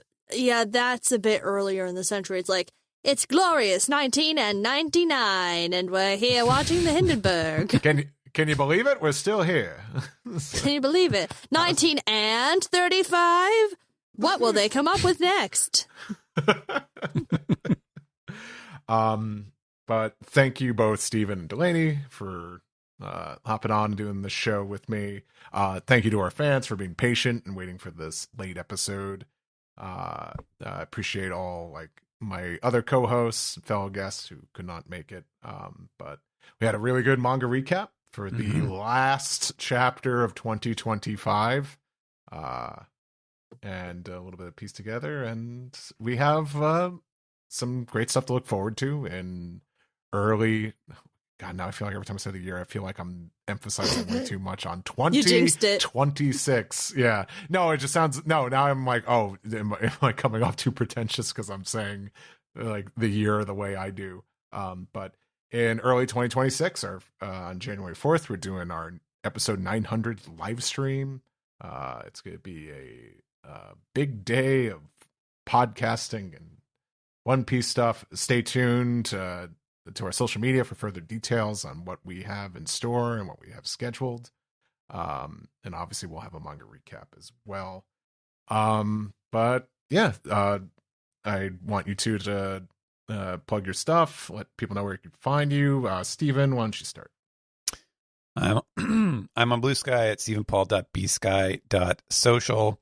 And you can read One Piece and Akane Banashi when they return in 2 weeks on shonenjump.com or mangaplus.co.jp. And Delaney. You can also find me on Blue Sky at Infinite Snow at bsky.social, I think. Infinite Snow Productions on YouTube and on Patreon, where you get monthly movie nights. Although also a lot of people are patrons of this podcast, which Zach jokes that it's ostensibly also my Patreon, which is not true because it's other people you are supporting. But you know, if you've ever been interested, there are little perks and benefits to my Patreon as well. I am a bit more active on Letterboxd at present, which I only state because I'm putting together like, you know, lists and reviews and stuff, and I try not to make that like a social thing. Like I don't have any investment, but I like having a diary, so if you want to know what I'm watching, boom, there you go. Keep an eye peeled because we might soon be launching mine and Vero's fun new project, Girl Perverts Asterisk. We've been ready to launch, but life has gotten sort of in the way and we've been holding back a bit, but I think we should be launching soon. So that's on Instagram and Blue Sky, and I believe also on Twitter. And yeah, I think that's it for us. Cool. And I'm Steve. You could find me at my website, steveyurko.com. Your socials, your Blue Sky, Instagram. Steve Yurko is usually just my handle on all those things. Listen to me on 4Kids Flashback. We're recording some more episodes that we're going to be putting out there. Listen to me daily on ProZD Plays Games over YouTube. And for the podcast, you can find us at our website, which is onepiecepodcast.com. Follow us on Blue Sky. Subscribe to us on YouTube, Spotify, Apple Podcasts, wherever else you get your podcasts. Contact us via our email, onepiecepodcast@gmail.com. Sign up for our Patreon, where we could pay Delaney. And also, don't forget about the Sticker Club tier. That's for, what is that? $12 and up. Yes, it's $12 and up. Gets you. You have one job, sticker. Steve. Yeah. No, I have several jobs. I have too many jobs. I gotta go. But we have the Sticker Club. You get a monthly sticker, usually based off of artwork from the podcast episodes by me. We put up a poll every month for you to decide which of 2 illustrations will be made into a sticker. As of this recording, I mailed out both November and December stickers together. So if you've been signed up since November, you're getting both. You could figure it out. But those are going out to you. Thank you for your patience. Other than that, yeah, that's pretty much it. Yeah, so sign up to the Patreon there. I believe that's the only way You get access to our Discord as well, or maybe it's free to join. I don't know. I haven't checked in a while. I haven't joined in a while. I've been there. But thank you so much for listening to us. Whether it's been 10 years, more than that, or maybe if you just found us recently, we really appreciate you listening to us. And we'll see you all in the new year. Enjoy your holidays. Hope it's fun. Maybe you're spending it listening to this podcast. I'm sorry if you are. No, I think it was a good podcast. No, I just mean, I don't know. I hope that's not the only thing you're doing is listen to this podcast. But hey, if you're spending your holiday listening to this podcast and you're enjoying it, I need to stop being so self-deprecating because it brings down my other two friends here. And I should really wrap it up. So on that note, my name is Steve. Thanks for listening. Happy holidays. See you all in the next year.